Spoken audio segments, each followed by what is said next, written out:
Hazel NT, what is going on? Would have been here sooner. Hey, but I saw Gator was in here before me, and I fainted. I had to go too. Yeah. It's because I'm here, right? It's because it's my episode, and he's just like, this guy need to get it done, you know? Hell yeah. I guess. He forgot his announcement. Well, someone said I was dead ass late last week. Late ass something. I don't know. I said I'm not going to be late this time. Huh. I know, would say such a thing. I don't know. I'm going to be honest. This isn't my first podcast I've done with you guys. It's not. Nope. Because there was an episode where Jealous was on. Oh, I heard you in the background. With him. Yeah. Yeah, he gave me the other half of his earbuds, so I was just sitting there, like, laughing the entire time while, like, trying not to freeze to death.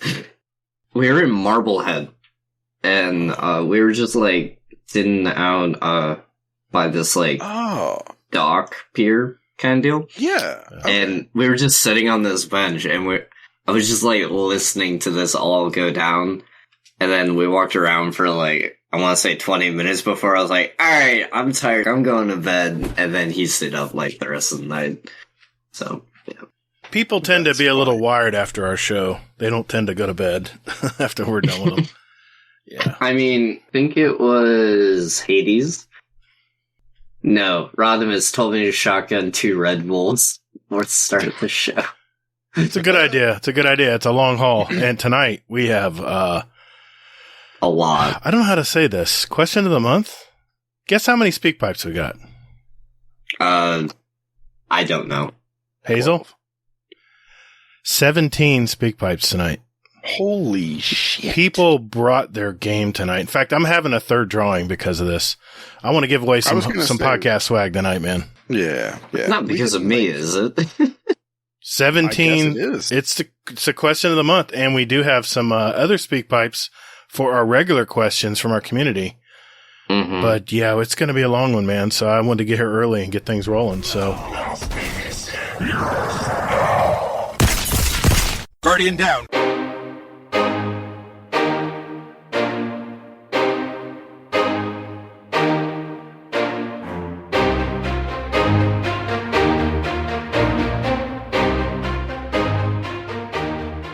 what's up, everybody? Thanks for hanging out with us today. Welcome to episode 154 of Guardian Downcast, a Destiny podcast. If you love to play the game Destiny 2, then you've come to the right place. We're a couple of gamer dads that have played Destiny since that day one release back in 2014. And we know we're just as passionate about it today as we were back then.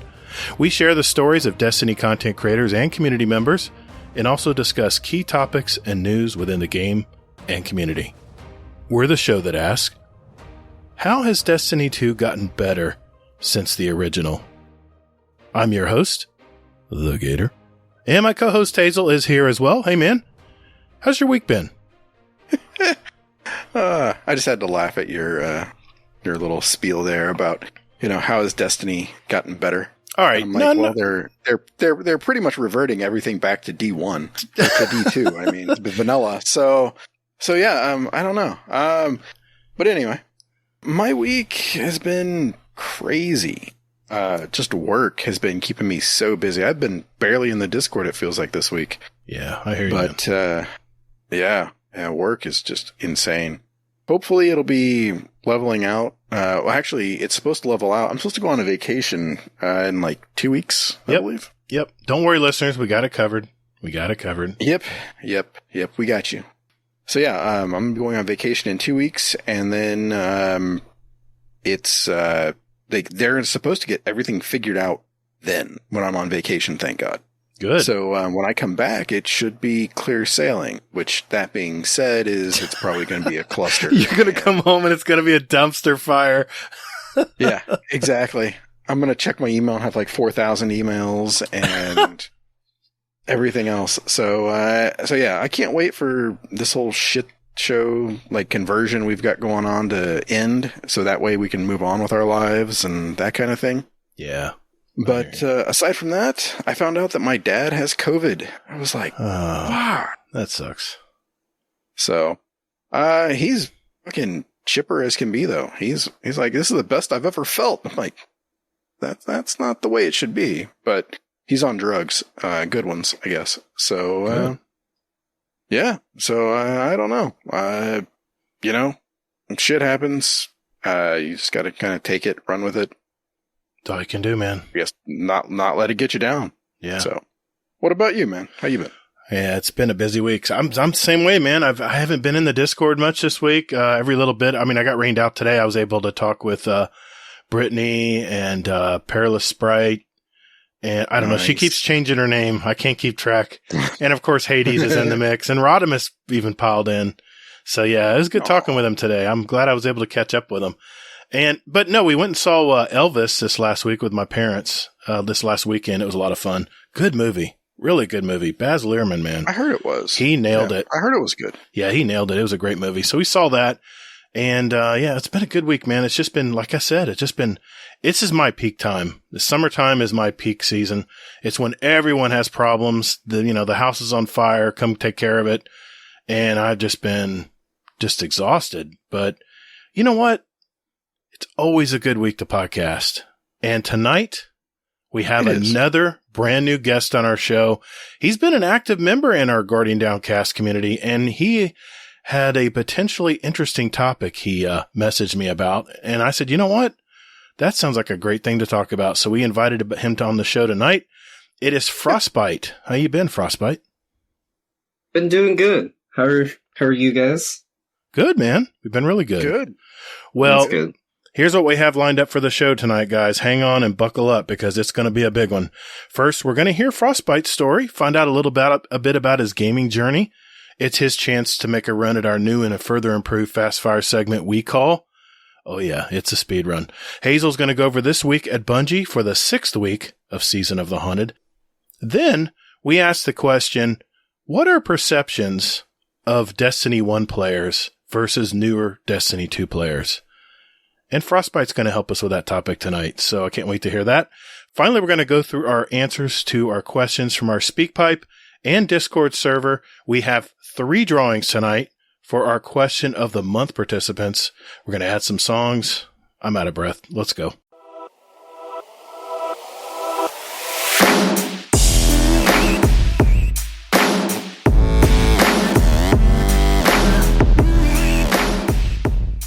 Thanks for listening to Guardian Downcast. You can find us on Twitter at Guardian_D_cast. Or you can find us on Instagram at Guardian_Down_cast and see what pics our weekly guests want to share with you. Or just visit our website at guardiandowncast.com for all the contact info and where else to find us. And you can also play any past episodes you like in any order you like, right from your browser. Man, don't or me. Hey, Guardians, and while you're at it, follow our Guardian Downcast show playlist on Spotify and iTunes. We post those links in our show description every week. So check us out, and later, Guardian. Toddles!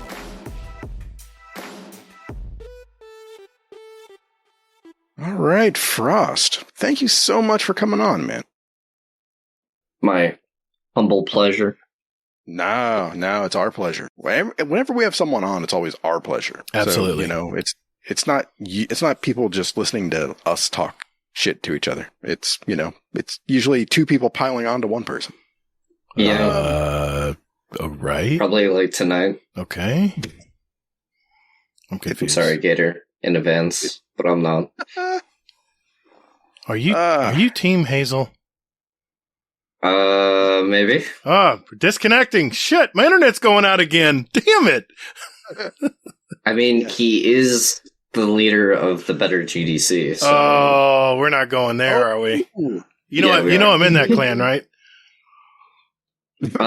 Which alt account is it? One of my alter egos is in there. Is it the inactive one or is it the other inactive one? I have 3 active characters now officially, by the way. Mm. Yes, I have 4 active character accounts that I use in Destiny. We don't even want to go. All right, sorry. We got to. Sorry, we had a. You might want to edit that shit out completely because Rodimus is going to hear it. It's going to lead to another question. Okay, never mind. Go ahead, continue on. My apologies. Okay. Hey, I would say though, I would argue this that you having 3 alt accounts in the GDC 2 clan actually makes us the better clan because we have 3 of your alts instead of just your 1 account. Yeah. But anyway, moving on. Have we ever solved that issue with people joining GDC 1? Because as far as I'm aware, we're still having issues where it says it's full, even though like the count is less than 100. I've got the new link in our Discord channel where the link is for clan, and in our show notes. And in our show notes, it goes to the GDC 2 clan because the first clan is full. There's no room. There's 100 people in there. So the second clan's filling up pretty quick too. So we're already a third of the way to being full on the second clan. So I don't know. I mean, the link's out there. I don't know. Maybe people are just looking it up. Well, it was like, because Brittany wanted to swamp to GDC because she needed a Triumph for Enlightened, but she couldn't do it because it said it was full, even though it said like 98 out of 100. The problem is the Destiny UI for the clan page gets a little wonky every now and then, especially if you're jumping in and out different accounts. Believe me, I should know. Sometimes the cache doesn't catch up in the page, and it'll show the old clan still. You just got to close everything down and start up again. That's what works for me. Sure. So just tell her that next time. Oh, we're doing a podcast. Sorry, my bad. Yeah. Well, no, I mean, it's fun though, because I mean, I'm sure that, somebody who's not in our clan is, probably has a clan and they're like, wondering the same thing or they didn't know that like, that sometimes I think it might just be invites that kind of cause an issue. You know what, Bungie, if you're listening, if any employee out there is listening that works for Bungie, please pass it up the chain. Can we just have 200 in a clan? That's all I'm asking. Well, hey, for what it's worth, I'm just going to throw this out there, okay? So, when I go on vacation, I'm going to be in Seattle. I'm planning on going to Bungie Studios. And I did email, I sent like a little form in to them to say, hey, I do a podcast with a friend of mine. And I was like, hey, we've done it's a long running show and things like this. I'd be, a really cool thing if I could, get in and take some pictures of some of the art that you have and things like that. So, man, you would be a hit, man. I'm trying to flex the podcast cred. We'll see if it works, but that'd be great. Hopefully. If so, I mean, hey, you guys will be the first ones to hear it. I would try to, but Luke Smith still has that restraining order, so it's a real sore subject from long ago. So I can't get near the Bungie studios. It's my bad. Hopefully you'll have better luck. Yeah, here's hoping. But anyway, regardless, I don't care about your bullshit. Nobody cares about my bullshit. We're here for Frost's bullshit. So, Frost, how you been? What's going on? Been good lately. Can't complain a whole lot. I'm nearing my associate's degree for college. Very good. And, so I know people have been asking me this lately, but I recently just got my promotion, as of yesterday at work. So congratulations. What'd you get? What's your promotion? What'd you get promoted to? So I went from, a lab tech 2 at where I worked to now a senior lab tech. Very cool. So you're running a team. That's good. Yeah, kind of. Hell yeah. Nice. What's your major? So same as Jealous. I am in microelectronics and manufacturing systems, better known as MEMS. Very cool. So I deal with like microchips, circuit board stuff. What's funny? One of my clients, I can't say their name because they're one of my clients, but I actually have a client who manufactures microchips. It's the coolest thing to watch. Everyone's working under microscopes. It's the coolest thing. They have machines that weird machines with weird funky odors coming out of them where they're processing chips or cleaning chips. I don't know what it is. I don't want to know. But yeah, that's pretty cool, man. Boy, you're in a great field, aren't you? Yeah, it is. Especially with a lot of stuff happening in Columbus that I've been hearing about. So who knows? Maybe I'll be going down there eventually in my life. So you're from Ohio? Is that what you're saying? I am. Yes. How should I put this? About almost an hour from Cleveland. I'm pretty much like in the middle of everything. So okay, yeah, not bad. That's the best I can describe where I am. Yeah, we play the fun game in our clan chat. Oh, that was so much fun. Like, just having you guys go around and try and guess was hilarious. Yeah. And then we got to find out who knew geography and who didn't. Yeah. I wasn't playing. I wasn't playing the game. I'm east of that. Well, yeah. You would have been like Tallahassee. No. I think it was Brittany that just said, like, Ohio. And I was like, I mean, you're not wrong, but gotta be a bit more specific. Well, I love that Brittany was naming like actual like cities that are like throughout like the entire US, like Springfield. Yeah, and there's like multiple Springfields in Ohio, I think. Probably. Yeah. So that's good though. That's good. I'm glad you're doing good. And, I'm glad you're getting your associates. Are you doing kind of like the same thing where you're going to get your associates and then get your like bachelor's and... Yeah, so how it works is, so when you first get into the program, you get a 1-year certificate, and that is supposed to be mailed to you. Some people that I know of haven't gotten that, but I digress.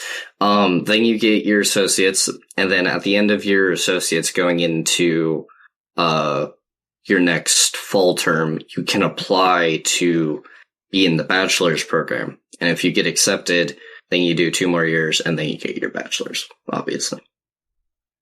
Nice.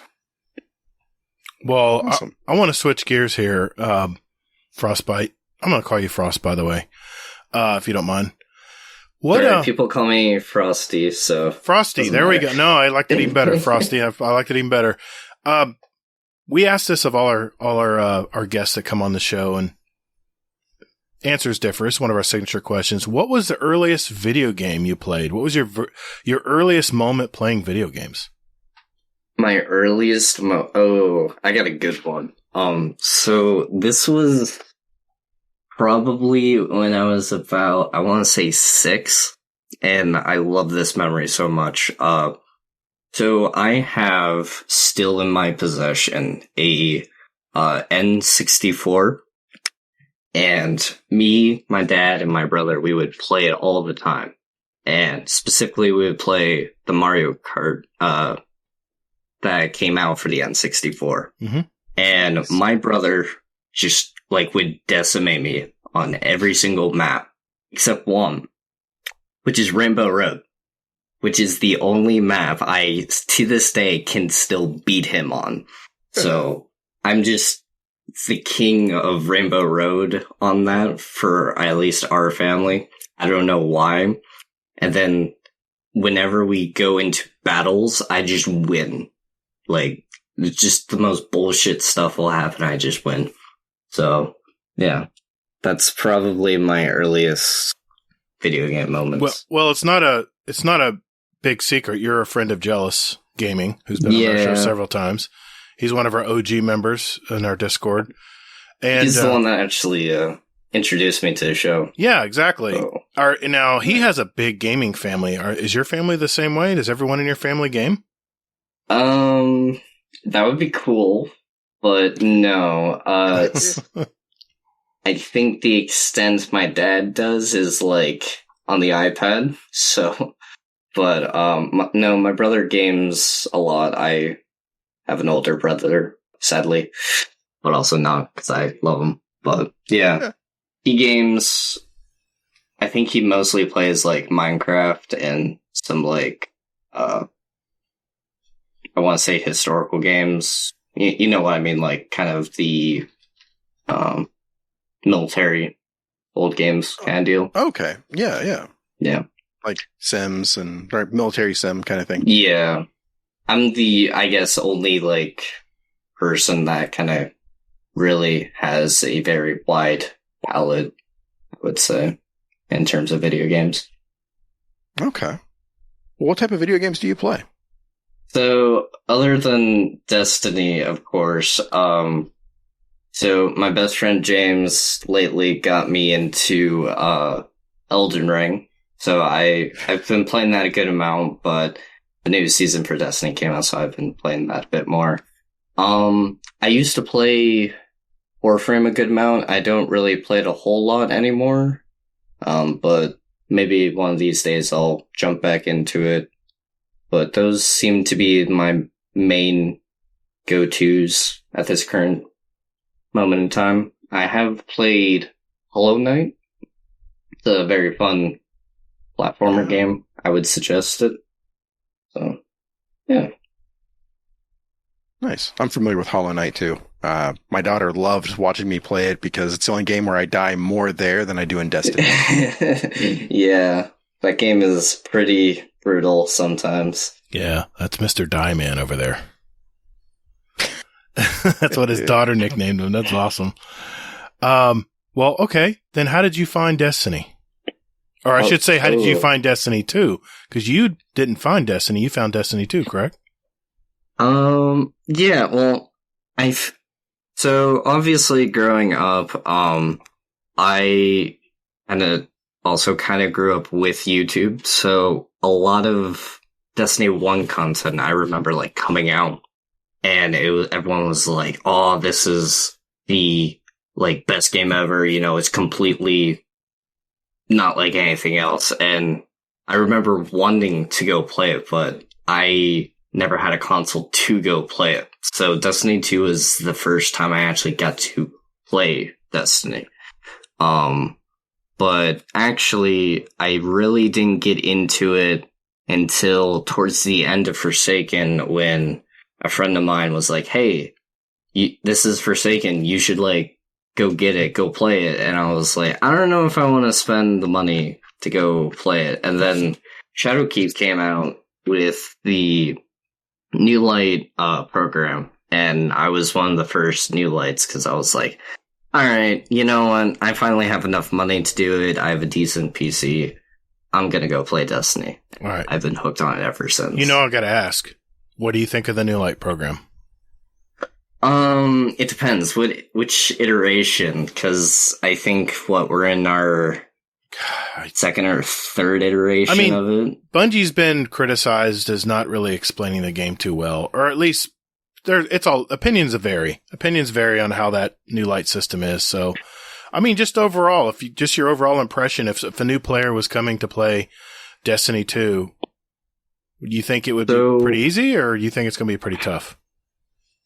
I would say learning the mechanics of the game is pretty easy. Like, it's because, you know, it's an FPS, so it's pretty similar to most games in that regard.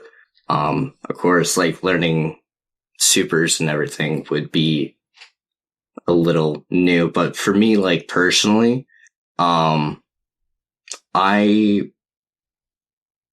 would say I enjoy it for the most part, because when I came to the game, the New Light experience was, hey, this is some things that are unique about this game, right, and why don't you go explore that?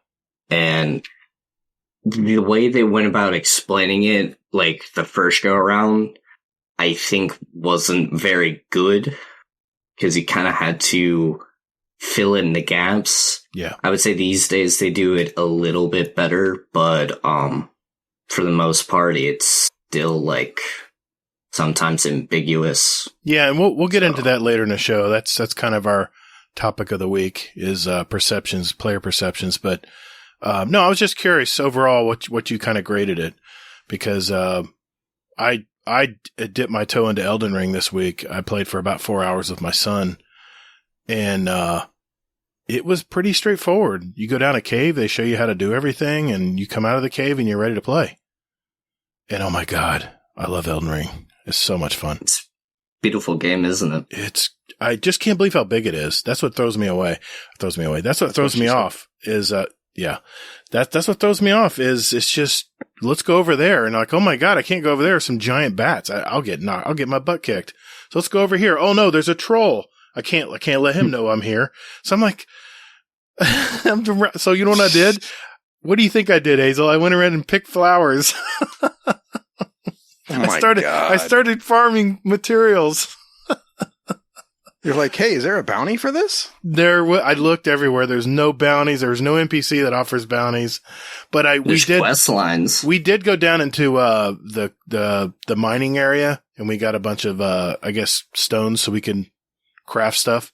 And we did kill the big ogre boss down in that cave, so that was a lot of fun. You know, me and my son were working together. It was really cool. Yeah. Nice. I'm sure you have a lot of good memories and bad ones coming up in the future with that game. I'm sure I will, but that's okay. I grew up having to play bosses, and there were no save points. You just had to come back and play them again. And you finally memorize all his little quirks and movements, and you get past them. And then it's an accomplishment, right? Mm-hmm. So Yeah. Yeah, that's true. All right. Well, sir.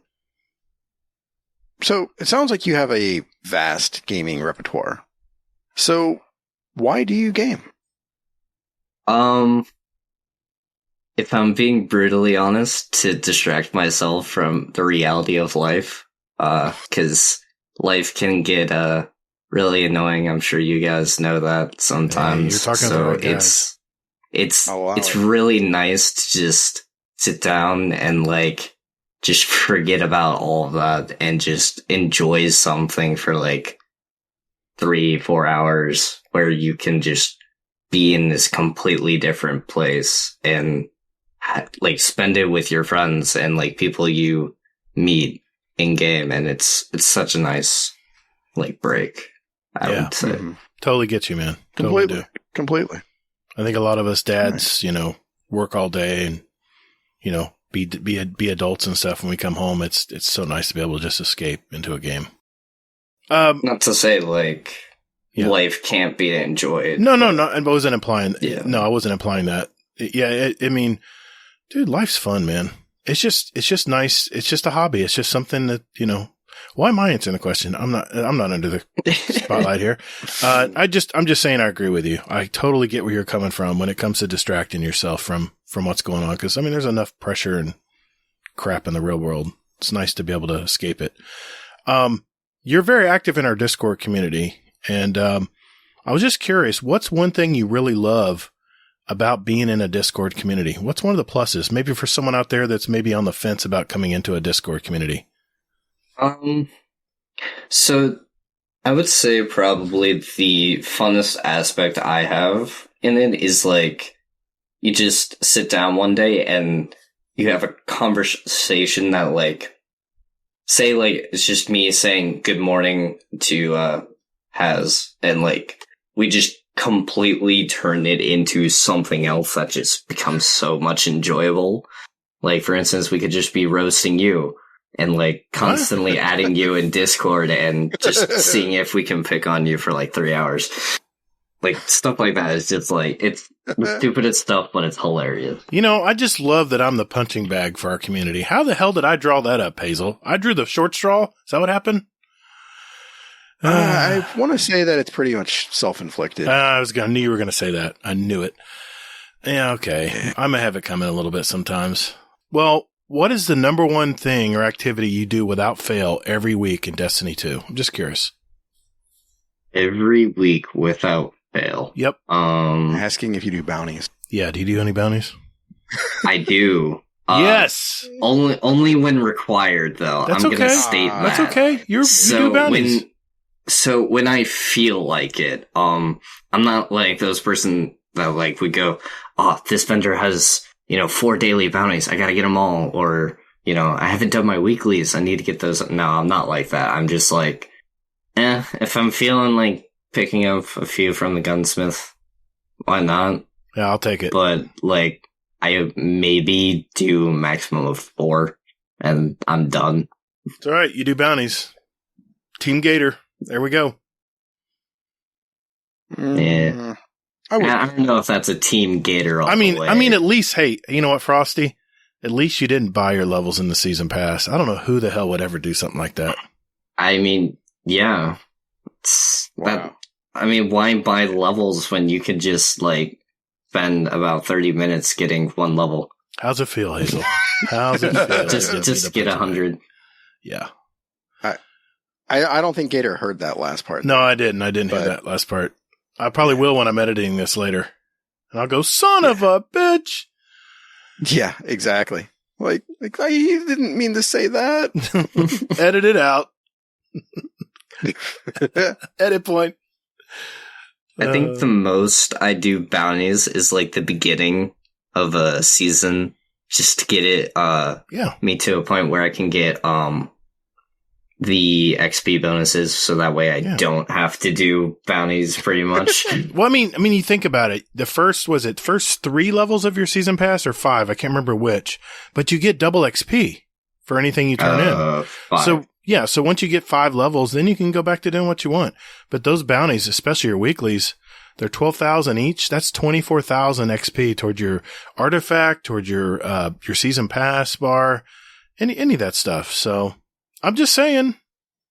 I mean, the reason I really don't care is because the seasons are long enough where it's like, I could really not try and I'll still hit 100. Yeah. And I'll like unlock the entire artifact. So I'm not defending Hazel here, but he probably, he wanted those ornaments for that armor. He wanted to wear it early. Secondly, I think he's playing other games, so he probably has to think about his time. Yeah, I am. I mean, I'm playing Elden Ring as well. In what world am I defending Hazel? Son of a gun.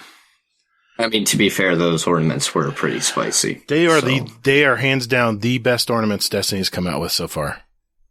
I mean, they have literally evil smoke coming out of the helmet. I mean, how much more badass can you get than that? Anyway, I don't know. Digress. Yeah.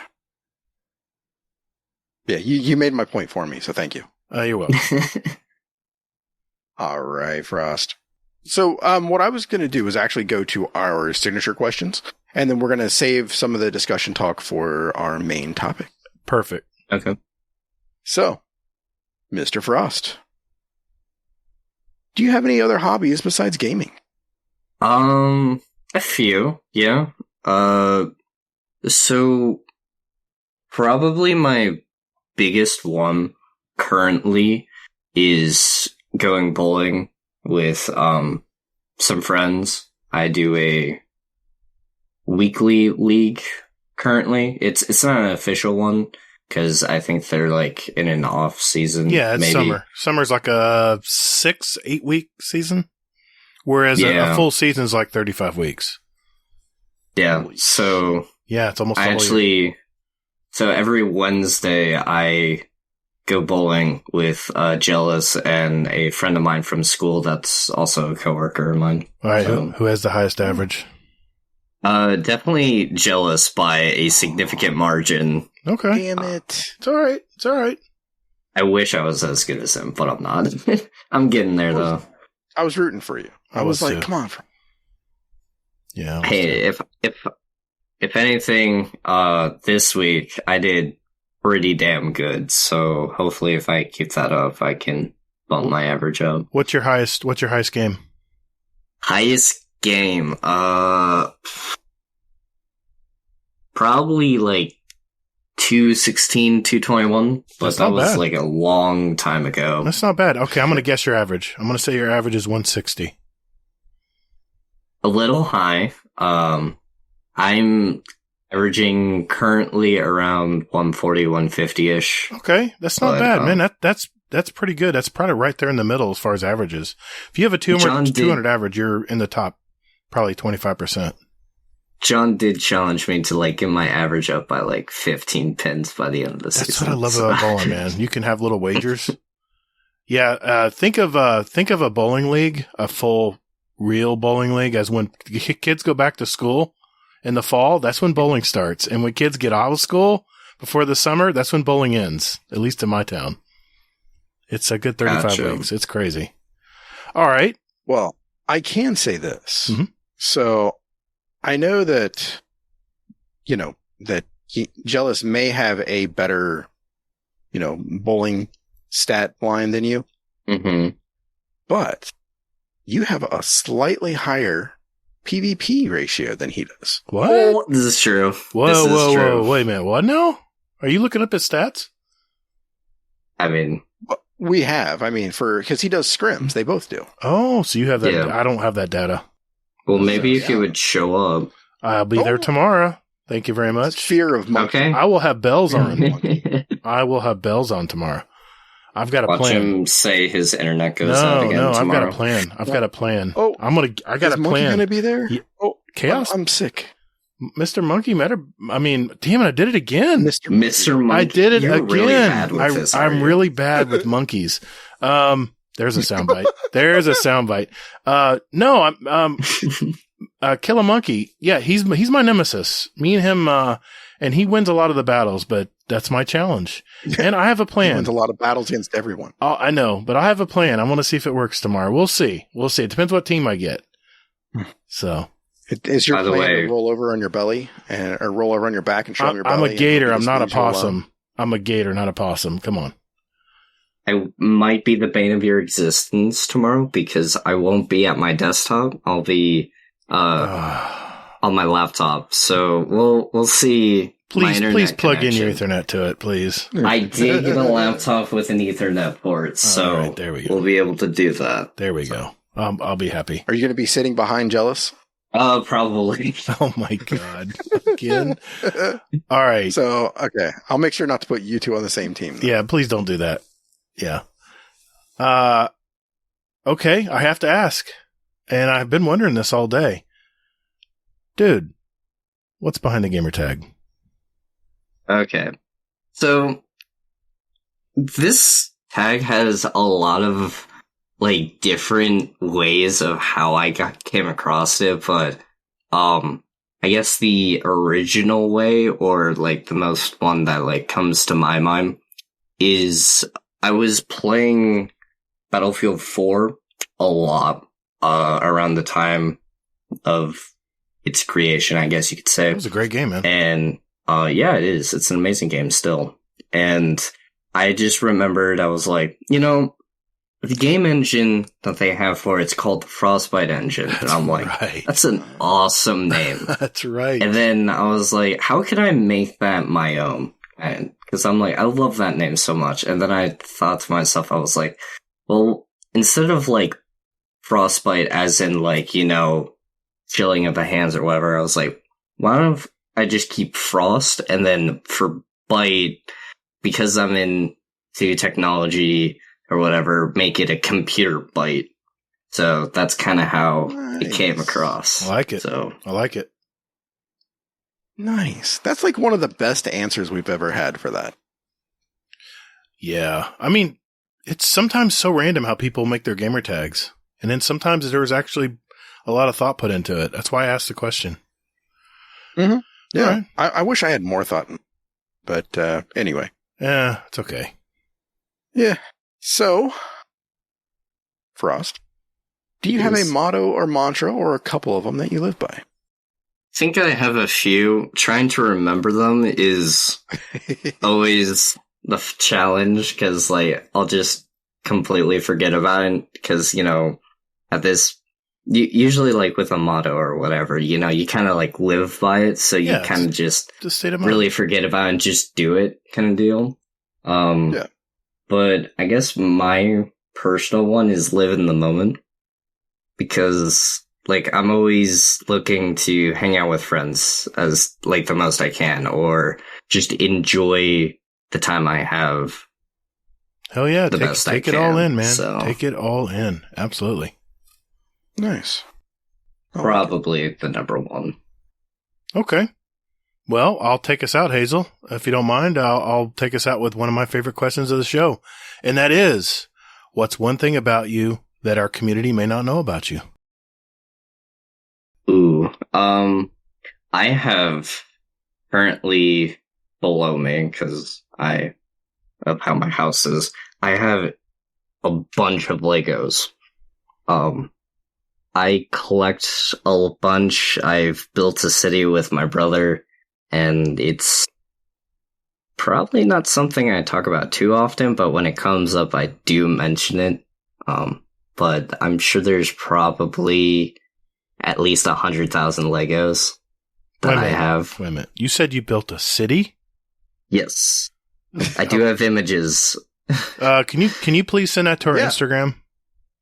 I want to see this. I want to see this city. It's pretty big. I think if I remember correctly, it spans across like 4 tables, and then we have like 2 just dedicated to just spare bricks. Yeah, I gotta see this. And we have it everywhere. Yeah, if you don't mind, just downstairs. Yeah, DM it to our show DM, and Gotcha. And Hazel will put it in her. He's our Instagram manager. He'll put it in there, and we'll tag you in it. That'd be great. Yeah, I need to figure out the password again. But yeah. Oh my god. I'll look it up for you. Yeah, that's just downstairs. I'll look it up for Me you. and my brother, we also have a bunch of Legos upstairs. Like just around me right now, I have a Saturn V rocket to my left, and I have a space shuttle to my right. I got some other stuff. Christmas, I actually got the Ultimate Collector Series Imperial Star Destroyer, which is currently in my room. Yeah. Oh, that's sweet. Dude, I love Star Wars stuff. That's great. That's great, man. That's cool. Well, hey, Frosty, thanks for sharing your life with us tonight. No problem. All right, Hazel. Speedrun time. We'll do that right after this. Call the Praxic Order, call the Thanatonauts, the Jinsen Scribes, call everyone so they can witness you. All right, listeners, this segment is called the Speedrun. This is where we have a database of over 385 questions that I'll ask off my list. Frostbyte here will have 90 seconds to answer as many as he can.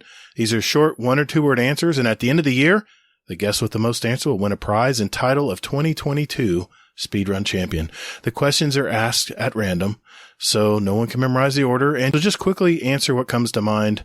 And of course, be in context. That's what we ask. Just answer the question honestly. Tonight, I'm going to ask the questions from my list. Hazel is our timekeeper and quality control expert. In the event of a questionable answer, Hazel's decision will be final. And of course, he will adjust the clock depending on how much I stammer like I just did a minute ago. So, Our leader so far is Kingsley Mack with 40 questions answered. So what do you say? You ready to do this, Frost? I'm not sure I can beat 40, but I'll be pretty close, I think. What? Let's just have fun with it and just see where it goes. I'll ask the questions as quickly as you answer them, so it's strictly up to you. Gotcha. Ready, Hazel? He will ask them faster if you threaten legal action beforehand. I'll just call up Laz and be like, all right, I need your help on this. Hashtag I do take Venmo. Okay. Here we go. Ready, Hazel? Yes, sir. Let's do this. 3, 2, 1. Warlock, Titan, or Hunter? Warlock. If you could live anywhere in the world, where would it be? Probably Europe. Void, Solar, Arc, or Stasis? Stasis. Should there be freelance solo strikes? Yes. Favorite superhero? Batman. Cake or pie? Cake. The Office or Parks and Rec? Office. Strikes, Crucible, or Gambit? Crucible. Favorite color? Blue. Smooth or chunky peanut butter? Smooth. If you could choose, who would voice your ghost? Nathan Fillion. Human, Awoken, or Exo? Awoken. What's the best sandwich? Sandwich. Flawless GM or Flawless Trials? GM. What's the worst job you've ever had? The one I'm at right now. What's your favorite Destiny planet? Europa. Fallen, Vex, or Cabal? Vex. Gators or Crocs? Gators. King Kong or Godzilla? Godzilla. Sonic the Hedgehog or Tails the Squirrel? Sonic. Waffles or pancakes? Waffles. Ikora, Kate, or Zavala? Kid. Xenophage or Whisper? Xeno. What number am I thinking of? 2. Are you superstitious? Maybe. Game disc or digital download? DLC. Sneakers or loafers? Sneakers. Happy or sad failsafe? Happy. Would you rather fight Scorn or Taken? Taken. Most used app on your phone? Instagram? Wired? Time. Nice. You have been falling pretty much right there where a lot of our past champions have fallen. I think I know the number, Hazel, but how did he do, man? 29. Yeah. 29? That's so bad.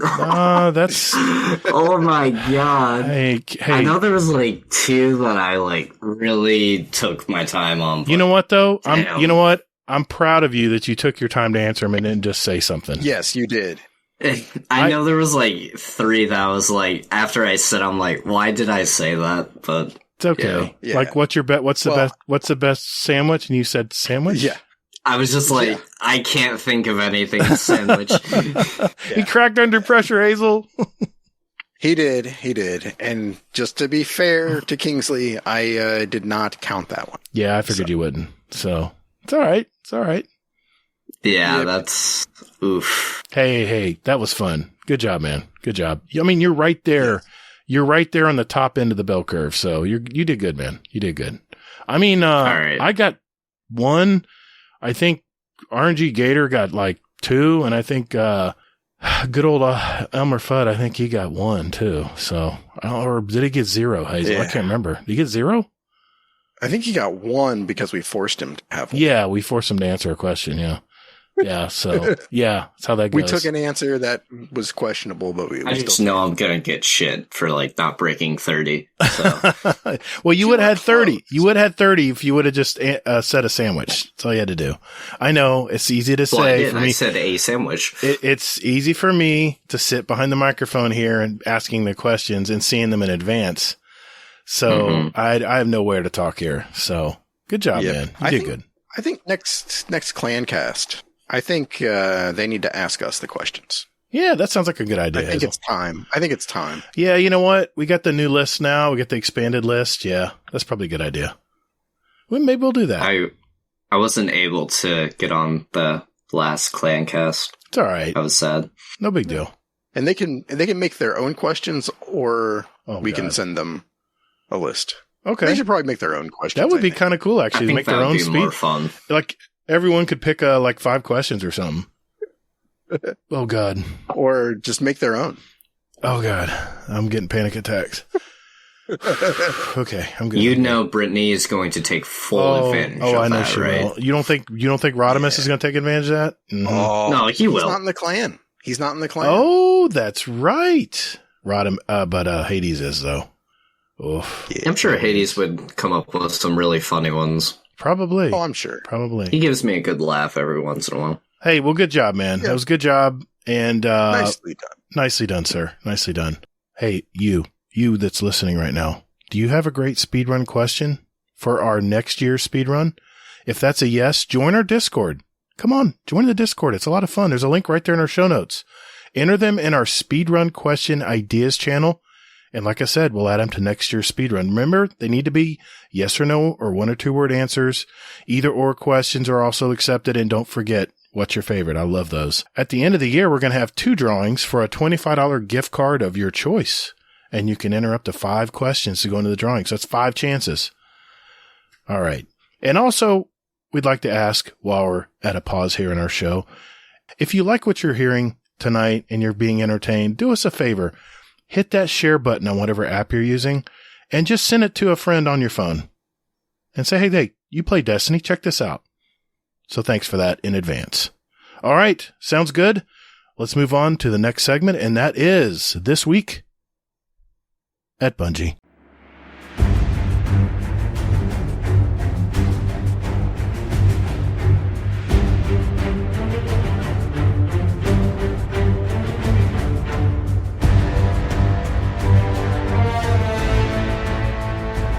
Hey Guardians, just a quick reminder that we now have a Destiny 2 clan, and Hazel and I invite you all to be a part of it.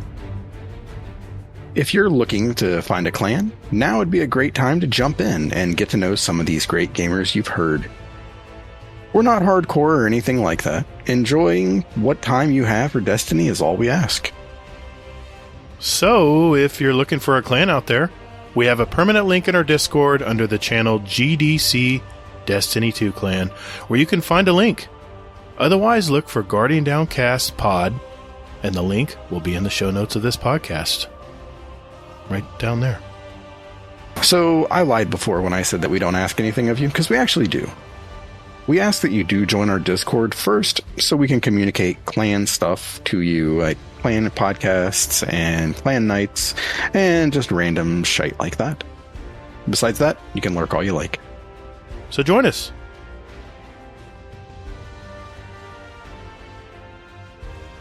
All right, 6th week of Season of the Haunted.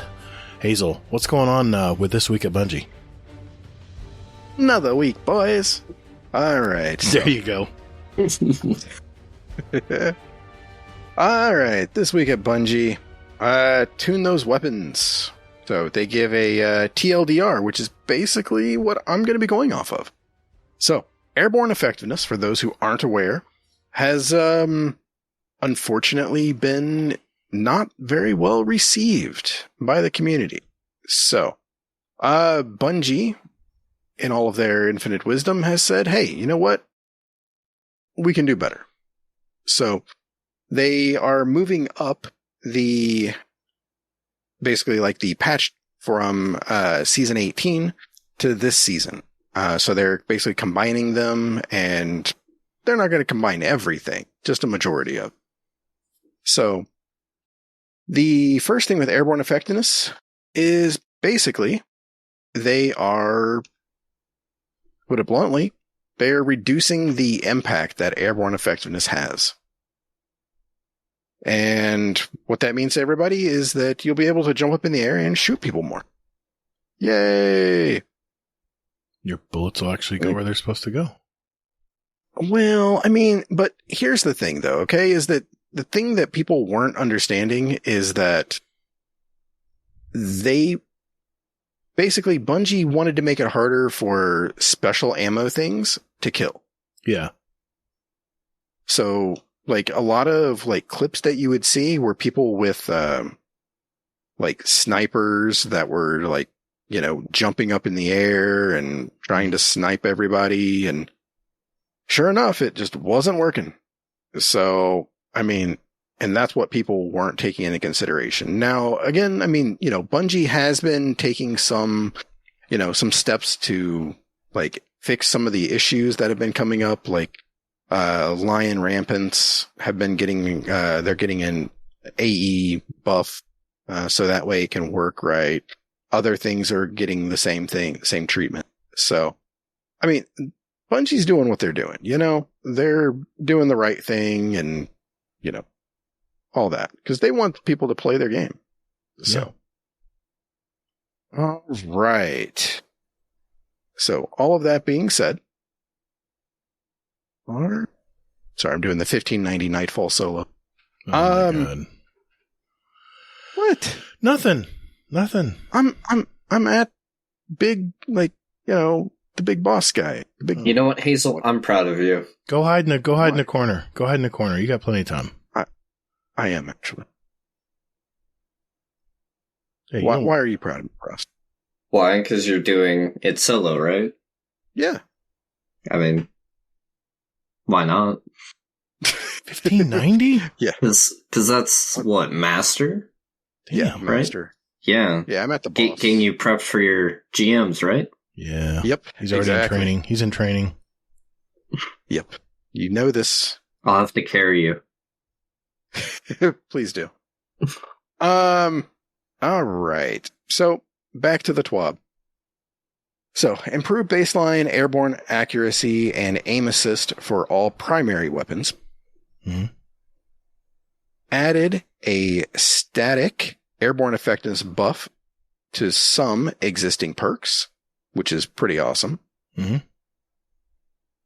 And raised the base airborne effectiveness stat on several exotic weapons. But they didn't. That. They wouldn't tell us which ones, though, right? No. Hmm. They gotta leave some things to the YouTubers. Speaking of Astacross, get on that test. Start testing weapons again as soon as that patch drops. Well, he was actually like pretty excited because one of the things that's getting buffed, right, is the 450 auto rifles. Mm-hmm. And he hasn't tested the Fire Fright yet, so he's like, there we go. I saw that. I saw it in his video. That was hilarious. Yeah. Okay. And that's one of the next thing, actually. So, tuned up some underperforming primary weapon subfamilies in PvP. So, that being said, that means the 450 auto rifles are... Okay, well, actually, wait a minute. Okay, so airborne effectiveness changes. What do you guys think about that? Is this a good thing, bad thing? I mean, Gator, you alluded to the fact that earlier that this was like Bungie, like, I don't know. You were saying there was some controversy about this. No. Well, what I was saying is a couple TWABs ago, they said, we're not touching this until next season. We got better things to take care of right now. So good luck. Have fun. And now they're coming back and saying, all right. So, I mean, this just, furthers the point that they listen to their community and they react to their community. And, they're not waiting until 1st of August when the next season comes out. They're going to do it right now. So I like this.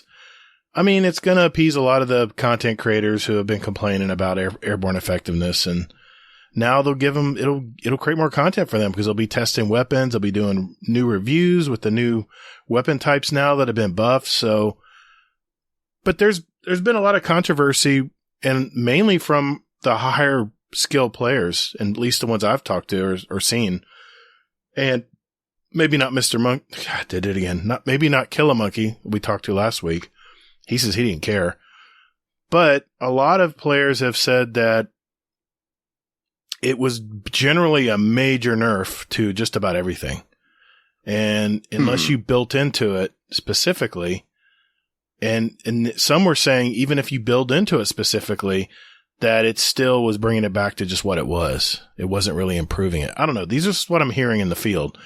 Of course. But yeah, that was the big controversy and this is Bungie's answer. They're saying, okay, maybe we put it in a little hot. Maybe it was a little too crazy. So now we're going to start equalizing things out. Maybe they did it purposely to see how everyone was going to react to it. And they definitely got some feedback. They did. Yeah. What do you think, Frost? Yeah. What do you think? For me personally, so I don't really notice it a whole lot because I don't really find taking gunfights in the air to be too thrilling because normally I would be dead.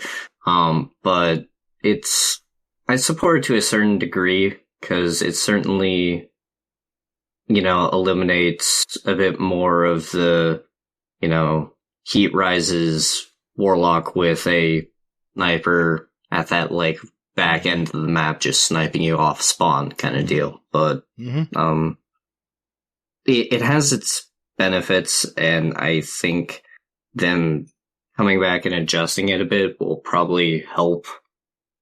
Because, at least for me personally, I think there were some stuff that came out a little too overtuned, so maybe this will help that a little bit. Yeah, my only fear is that it's only going to raise the skill ceiling even more than it already is. Because if anything, changing the airborne effectiveness, this is a movement-based game, and the people who know how to move around PvP are usually the upper-tier echelon players. So this is only going to help them get better or be more effective. And for some of us plebs who don't really shoot in airborne situations much, it's just going to make our experience a little bit tougher. But I don't know. We'll see. We'll see how it turns out. I mean, I don't notice it too much where, I can sit there and be like, this gunfight I lost to AE. Normally it would be like me, I know I lost that gunfight, but I don't think it's too, overbearing.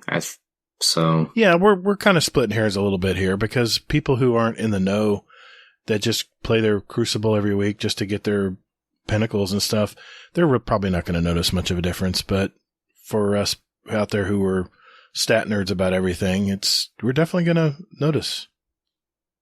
I don't know. I think we will. Yeah. I don't know. I think it is going to raise the skill ceiling, but if you think about it though, good.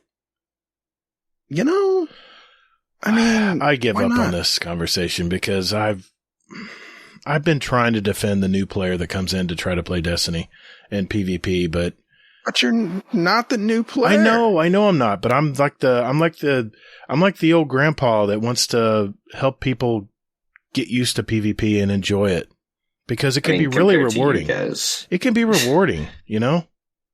Once you punch through that skill ceiling, it really is rewarding. It really is.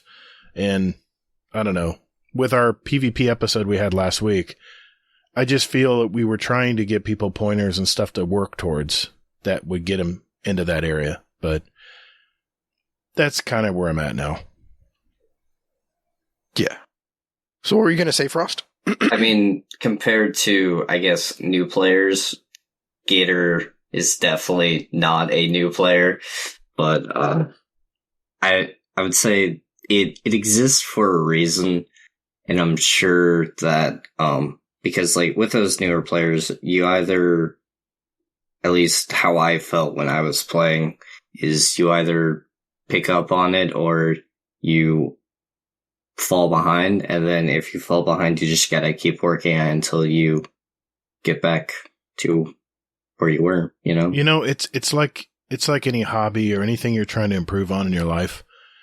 You either decide to put the time in and learn how to do it, or you move on to something you have more importance in, something you has more priority in your life. So I just I told myself a long time ago, and I wanted to give a shout out to RushJet and a lot of his friends. I was on their podcast, the Space Station Break Room this last week, and we kind of had this conversation about Crucible, and I kind of came off as a little smug, and I started listening back to it. I'm like, geez, I sound like an asshole. No, you know how we all feel. Yeah, God damn, it's too late. All right. It's like every day, Gator. But no, it's like my point I was trying to get across there, right, is that it's something I really worked hard toward getting better at, because I was getting tired of getting dumped on when I played Call of Duty or when I played, I'd watch people on YouTube playing. I'm like, you know what? I can be that good. I just have to practice. And granted, my eye-hand coordination's not as fast as a 20-year-old's.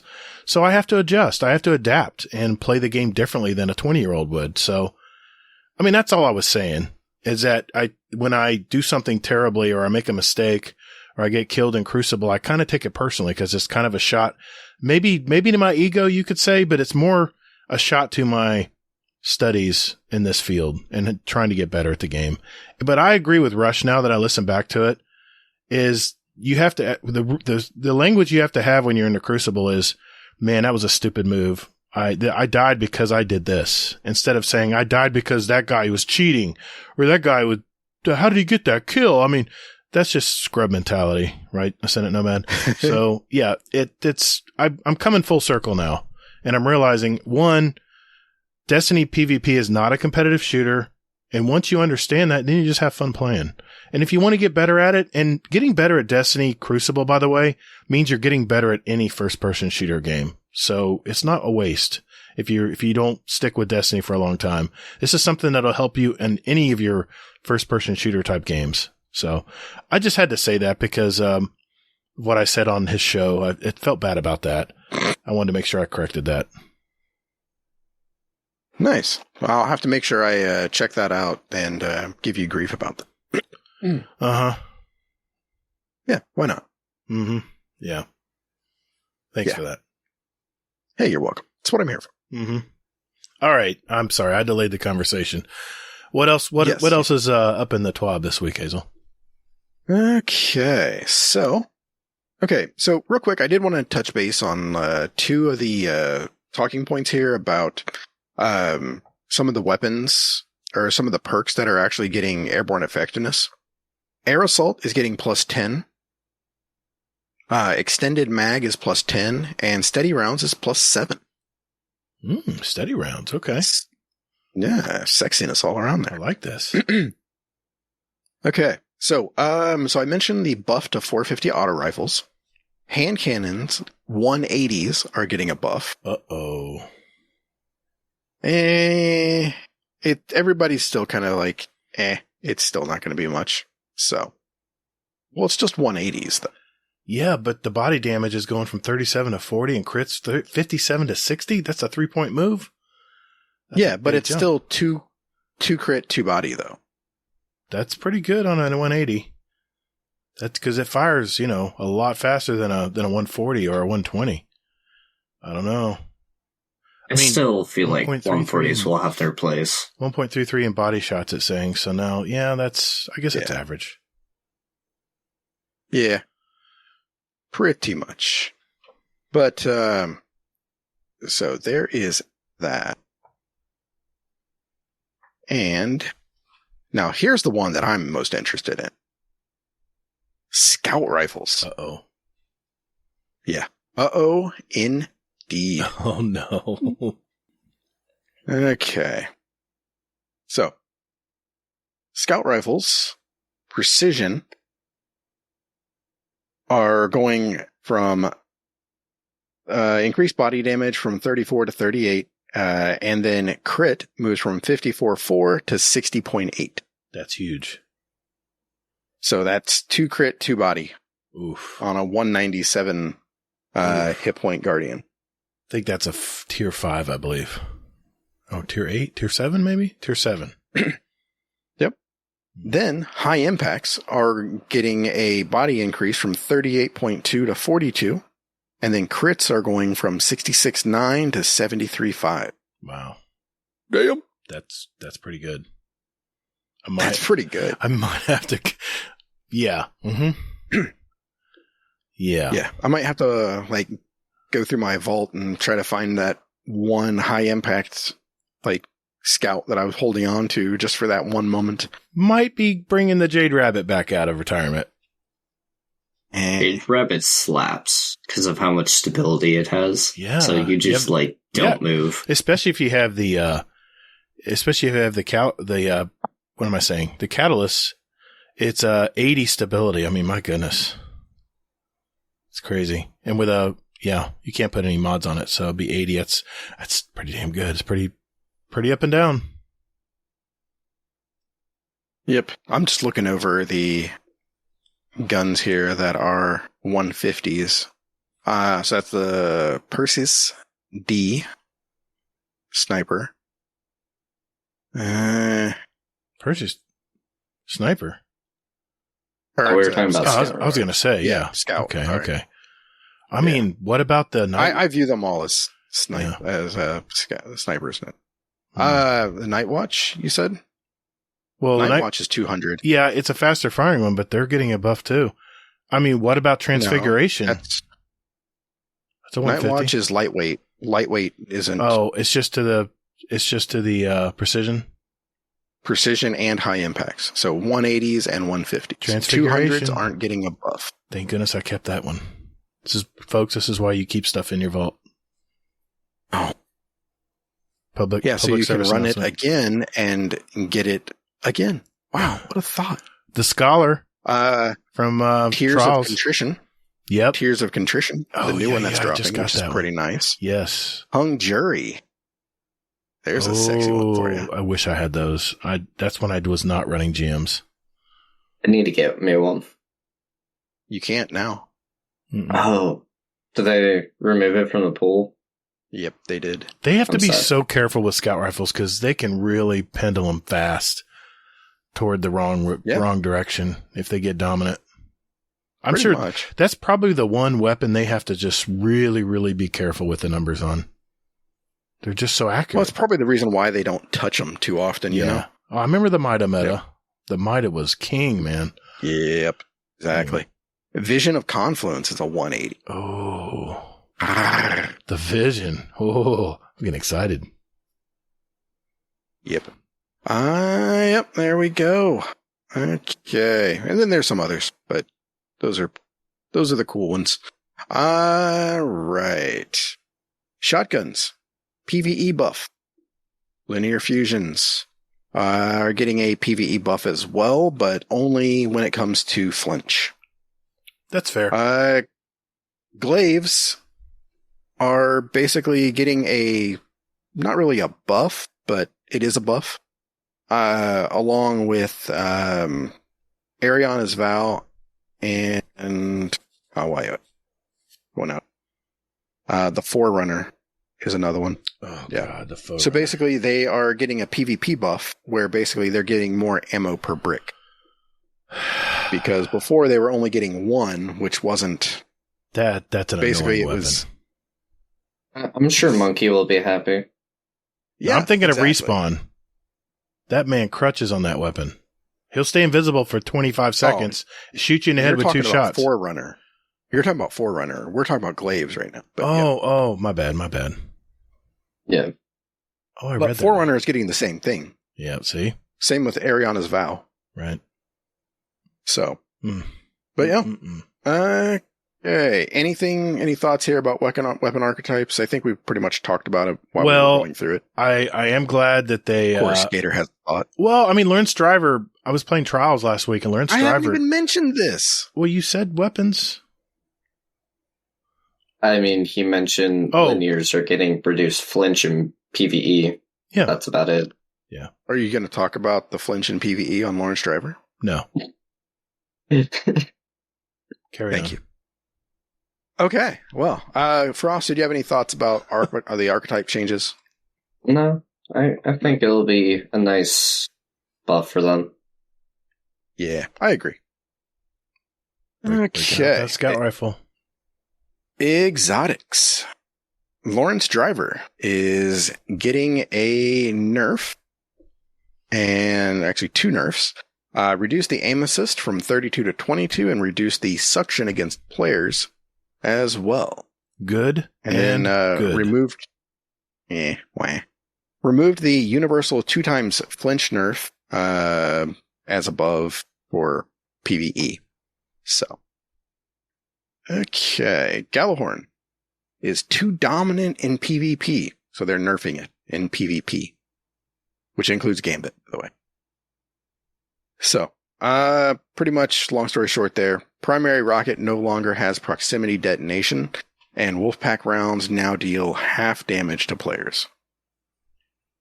They killed this weapon for PvP. Yeah, that's going to be tough. Well, I mean, the problem is, Hazel, when people... everyone would carry a Gallahorn into PvP because, one, it would impact before it actually... There wasn't any accuracy. You didn't have to be accurate. No.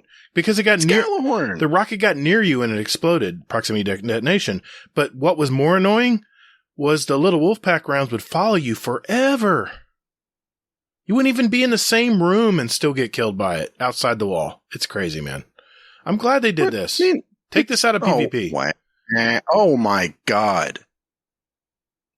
Oh, and you wonder why people give you so much shit. Hashtag use real guns. Deserve it. Use real guns in PvP. Okay, I can kind of see how I take the brunt of punching bag now. I kind of get it. I kind of understand now. Okay. Yeah. Yeah. I think you deserve it. Yeah. He probably does. I'm appalled. Okay. Discord, let him have it. No. Okay. The last word has reached usage level on controller where it warranted some adjustment. Because that's how Bungie do. Reduced hip fire precision aim angle by 50%. Reduced damage and aim assist fall off distance by 3 meters. Okay. Forerunner, Ariana's Vow got the increased ammo there. And then evaluating the airborne effectiveness stat on other weapons. But they are increasing it for Suros from 23 to 31, Whisper of the Worm 9 to 20, Monte Carlo 21 to 29, and Forerunner from 22 to 27. All right. Prime Gaming. Mic drop. Look at that. That's a goodie. As well as a sparrow and a ghost shell, it looks like, or a ship, or whatever the hell that shit is. It's a ghost shell. Yeah, it's a ship. Ghost. No, it's a ship, actually. That's a ship? And a okay. There is a ship also in, Okay. but I believe that you. is a ghost, though. I'm just read what it said. Okay. But who knows? Maybe there could be a snazzy emblem like there was this past one. Yes. So I love that make sure to get that. Yeah, exactly. Okay. Then Pride Strike Team. Pride at the Park in 2022. And then they give the code here for the Pride emblem. That code is ML3, F as in Frank, D4, N like November, D9. There you go. Yourself a snazzy new emblem. All right. Grandmasters are coming. FYI. So go ahead and get out there and get up to the light. So that way you can go ahead and knock out some Grandmasters with your boy Hazel or carry him. Frost is so. I'll be carrying you. Hey, I'll take it. Stream this. I weigh a lot less than Gator does. So Hey, I'm dieting, man. I'm getting better. Anyway. I remember Jealous telling me that you were doing pretty good. So keep it up, man. Thanks. yeah, I'll take it. Gator's doing his thing. So As long as there's a bounty. yeah, the bounty is living. Okay. So shit's broken. There it Pretty is. much, nothing crazy. Shit's broken. Leg Day, movie of the week, which were pretty cool. Art, which is always amazing. And a goodbye from Sam. And he basically gives a little bit of, just a little bit of a hint towards Bungie Day coming up on July 7th. So be on the lookout for that. I forgot about that. And then also, where have you been on your... I've been working, man. I'm busy. So, and then also, Bungie has been also dropping some tech blogs and community focus Yes. articles as well as a neat little article about the Nerf Gallahorn. So, Yeah. That's cool. there Not we the go. Nerf So- to Galhorn, the Nerf Galhorn. Yeah. Nerf and Nerf. Clarification. Here's a Nerf and Both. here's a Nerf. Both, yes. Yep. Okay. There we are. And ladies and germs, that is a TWAB. Thank you, Hazel. Appreciate it, buddy. I didn't interrupt My too favorite part- badly. Well, maybe I did. Sorry. My favorite part to every single time to the TWAB is when you just say shit's broken. Like you don't even go through what it is. You just like, it's broken. Well, actually, I just want to mention that we're having our drawing tonight for our for our question of the month, and Shit's Broken stickers are going to be included in some of that swag. So, Ooh. oh, we got some Shit's Broken stickers. We got some Get Toddled stickers. I was really too. wondering where you were going with that. I know. There it Yeah, is. I so was stepped I. right into it. All right. Thanks, Hazel. And, well, you know what? Let's move on to our topic of the week. We'll be right back, guys.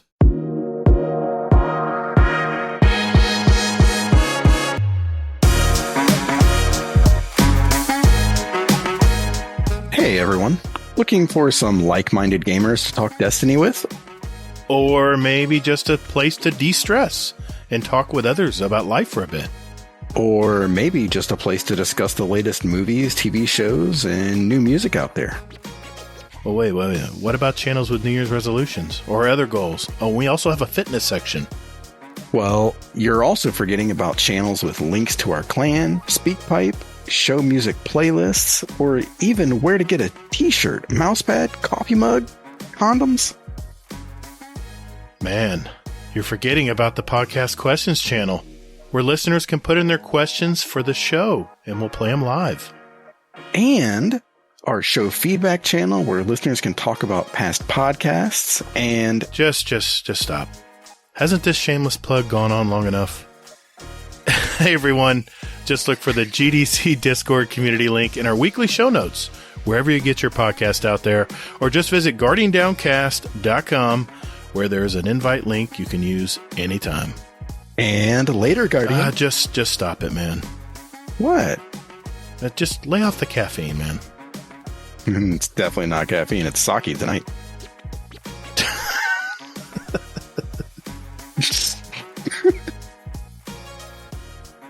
Okay, this is our topic of the week, and the reason we have this topic of the week is because Frost messaged me a couple months ago, I guess, and said, listen, I'd like to talk about this subject. And Frost, I'll just let you take it away, man. You have the floor. All right. So I remember listening to your guys' podcast for the first time, and you mentioned hey, you guys have been playing since day one, and I was like, it'd be kind of cool, if you had someone newer on the show that really hasn't done that, just to see the difference in what you guys have seen and the expectations you have for Bungie when they come out with new stuff versus say that newer player that hasn't really, gone through that and they're just experiencing it for the first time. So that's why I wanted to do it. Yeah. Okay. So, That's a good topic. I like this. So, let me start by asking you this. What are your perceptions when you see the seasonal model? I mean, that's something they didn't do in Destiny 1. So, yeah, I don't know exactly how it worked in D1, obviously, because I didn't play during it. But in terms of the seasonal, I think it's pretty good tie-in because you get to see, say, for instance, I know, take last year, for instance, with, the start of Season of the Hunt going on, we kind of got to see the aftermath of Forsaken, right? And we get to see Crow's story. I know, Gator, you love Crow so much, but just seeing him go from, a person that has been chosen by the light, but doesn't know anything about becoming a guardian to now where he is at this point where he's just trying to be as helpful as he can. Cause the season gives a lot of context and stuff behind those characters. And of course, in the book, the lore books that they ship along with it, I don't know how many people actually read those. I've read them all. Do. All 4. Yeah, and they had some he's talking cool details. about the lore in the actual game. In Destiny 1 or Destiny 2? Destiny 2? No, so the lore pages you get for doing the weekly Destiny 2. stuff. Gotcha. See that we didn't have that in Destiny 1, Frost. And you mentioned my name, so I'll answer you. You were asking me about Crow. Crow was a real. You love him, right? Crow was a real dick in Destiny 1, but you know what I realized? No, he was not. When you went to visit him the first time you went to Venus in Destiny 1, he did not want to help you. He wanted Aldrin. Oh, that's right. Yeah, that's a completely separate character. You got me. Fucking shit. You got me. You got me. Aldrin was a dick. And you know what? You know what I realized though? I realized because he was so much of a dick that I knew he was going to be in the future of this game because he stood out as a really a good character. It got us fired up. I mean, he told us to get a head from what was it? A Vex, Gate Lord. Gate Lord. Yes. And in fact, they didn't even need it. We didn't even need it to do it. He just sent us out to try to get killed. He sent us out to get killed. You know, I mean, I don't know what his expectations are for someone with paracausal, abilities, but I mean, he ended up, we ended up doing this, and this was the soundbite that I always remember. Oh, we slayed a Gate Lord. Oh, we slayed a Gate Lord. You remember that? Where our ghost is like, hey, asshole, we slayed a Gate Horde for you. You didn't think we would do it, but we did slay one. And here you go. And then he pulls out the eye and says, oh, it's dead. Too bad. And then finally Queen Mara says, come on, quit hazing these people. and show him how to get in there. You know how to get into the Black Garden. Come on, show him how to do it. He was always very hesitant to help us at all. He was always just so unhelpful and so hateful. I don't know. What do you think, Hazel? I mean, are we talking about Crow again? Aldrin, Crow. I mean, it's really weird for me to see Crow in the helm right now because it's not Crow. I know. Or, well, it's not. I mean, it's not Aldrin. It's Crow. Yeah. See, you're even. And I getting think confused. that's the thing. No, I'm not getting confused. I thought you were saying Aldrin because you said it's weird seeing him there, but why is it weird to see Crow there? Crow should be there. Aldrin should not be. I think what Gator's trying to say is, like, it's weird seeing the body of Aldrin in the helm, but it's a completely different person. Yeah, he can't separate the person from their actions. Probably. Anyway. And that's a you thing, man. That's a you thing. Okay. I mean, I understand, I do, but I mean, you kind of got to get past it. But Frost, you joined Shadowkeep, right? Or the end of Forsakens when you joined? So pretty much the last week of Forsaken, I bought Shadowkeep, and then I bought Forsaken and went back and played Forsaken before I did Shadowkeep's campaign. You saw where Aldrin shot, or someone shot. Yeah, Aldrin. He shot Cade 6, right? Yes. Yeah. So you saw that. I so how does that make you feel now that you see him in the helm with the game? I remember. So I'll say, like, at the end of Forsaken, I was like 100% on board. I'm like, yeah, let me just take this Ace of Spades and put a shot into your head real quick. But, like, and then when, I remember there was, maybe it was before Beyond Line, or like leading up to Beyond Line, or when Season of the Hunt came out, the cutscene of Aldrin getting rezzed, I was like, yeah. Oh, this had to be really interesting, and I want to see where this goes. And, as like time, I think like, pretty much Season of the Hunt when it was going on, I was like, you know, he seems like a completely different person. I could care less. Like, I think he'll be fine, kind of deal. And you know what? So. That was that was just a random, like, clue back in that season, showing that cutscene where Pork Chop, the name of the ghost, pork something, came and revived him into an actual light-bearing guardian. And that's one of the first times that Destiny threw me a curveball, and I did not see that coming. I thought Crow was dead. Now, one of our questions in our Fast Fire segment is, who shot Crow? Aldrin or Petra? No, I mean, shot Crow. I mean, at the end of that cutscene, it goes black and you hear a gun. Who shot Aldrin? Was it? Yeah, I'm sorry. I get confused. Sure I think it's implied that Petra shot him. You think Petra did it? Yeah. See, I always thought we did it. It's like heavily implied. I always thought we did it because the screen goes black and all you hear is a gunshot. I think I did it when I was playing the game. You think it's Petra though? I think it was like Season of the Risen. Petra might have like mentioned like hating seeing him again after she. Oh. I think she like almost name drops that she shot him, but I don't quite remember. It was a little vague. Okay. Yeah, I think she kind of like still kept it vague, but for the most part, I think she was like sort of implying she did it. So, see, but I could be very wrong on that. Now, see, your question or your general basis is where our perceptions as Destiny 1 Day 1 players versus you coming in at the end of Forsaken into Shadowkeep. Yeah. There were and jump in here, Hazel. Destiny 1 was very arduous to play sometimes. The quality of life was there was not many quality of life things. In fact, you would go in and repeat the stories to get try to get better drops and gear and stuff. I played those the campaign story modes. I played those so many times in Destiny 1. Did you do that, Hazel? Oh yeah, for sure. I mean, Real quick, I did want to throw this out there. Yeah. One, I beat the 1599 Nice. solo. Good job. Congrats. And then two, you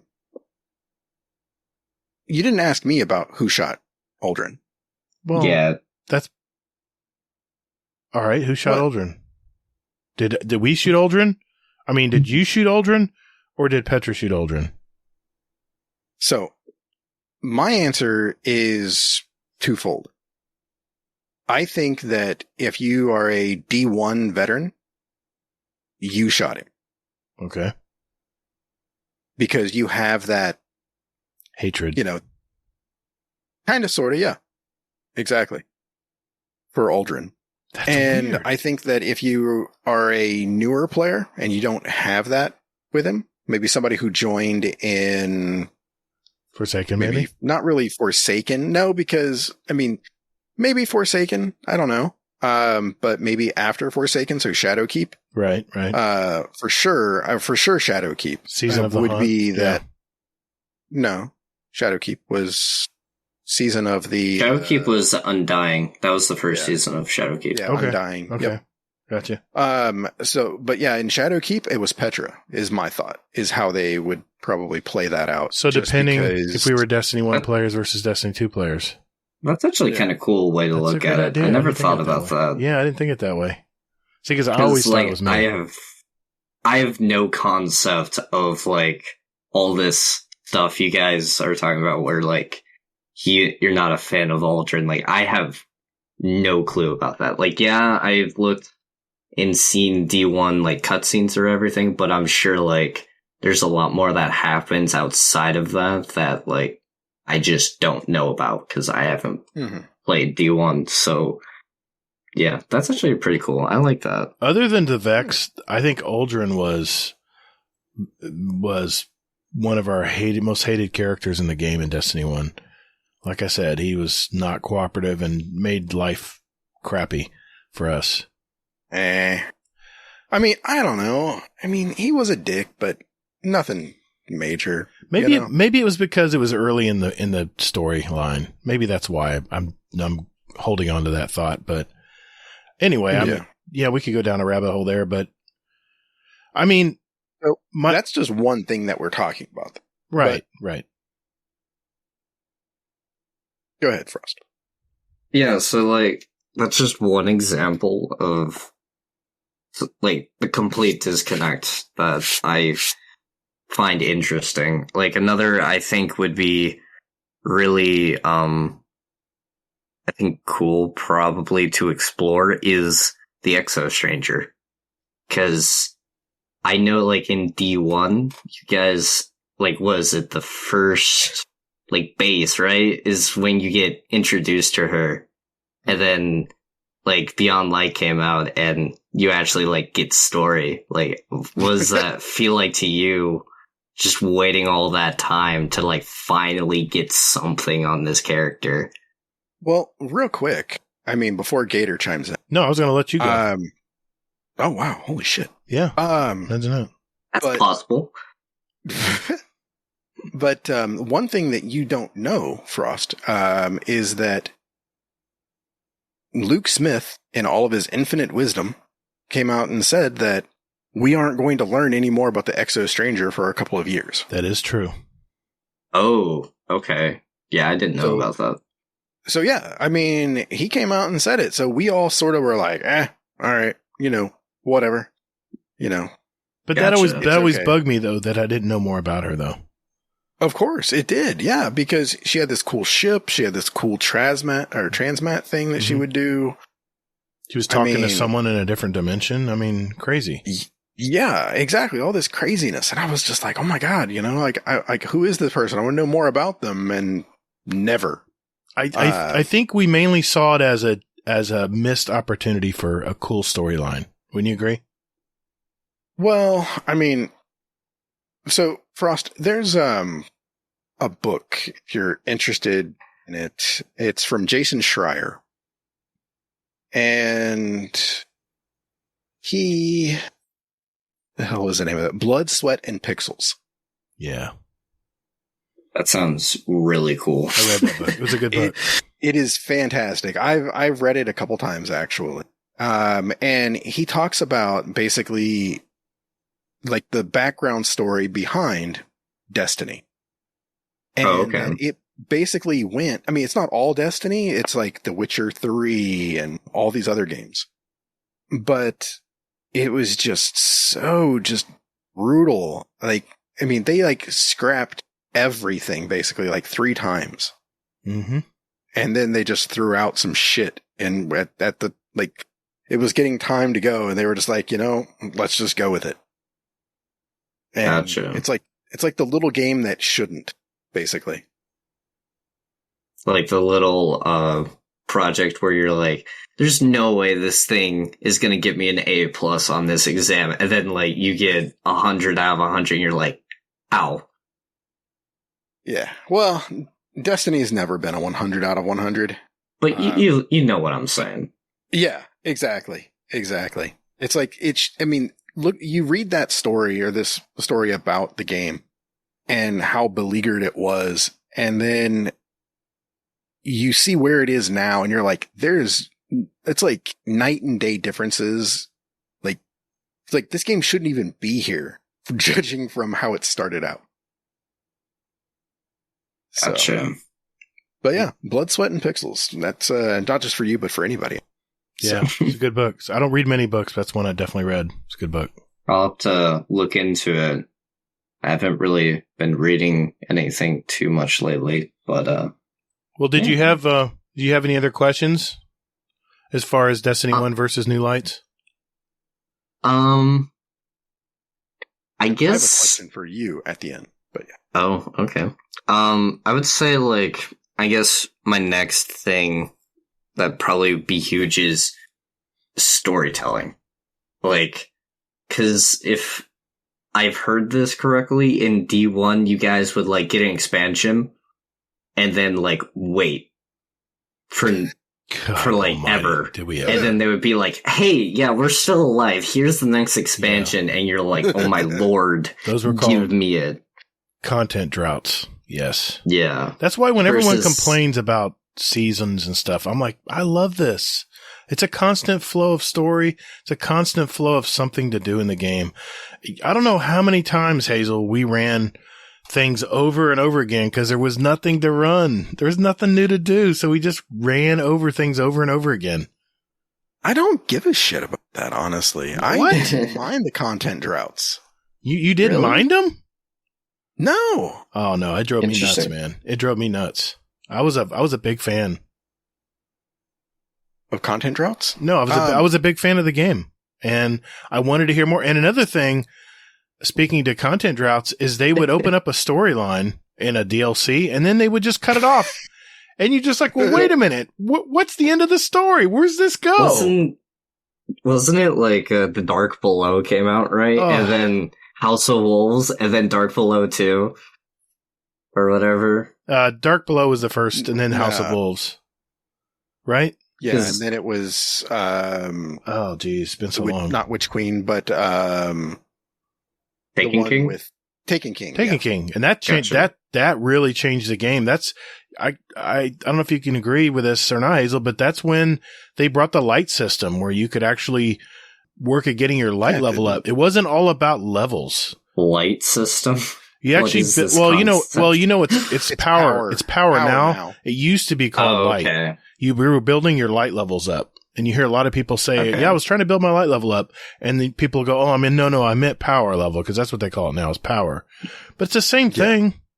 But it gave you so many different ways to play the game, even if it was repetitive stories and stuff you were playing. There were so many ways to. It basically is when the game actually had a long-term. A long-term replayability, right, Hazel?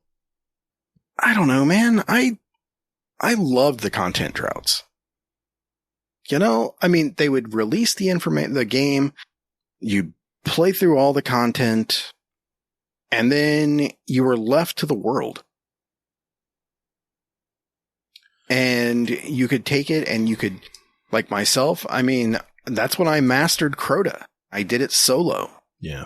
That's when I Sherpa'd people in Kingsfall. That's when I mean, it was kind of like, honestly, it was like, they would say, here's the game, here's the DLC. Mm-hmm. And then once you burn through all of that, then it's almost like you got to hone your craft at that point.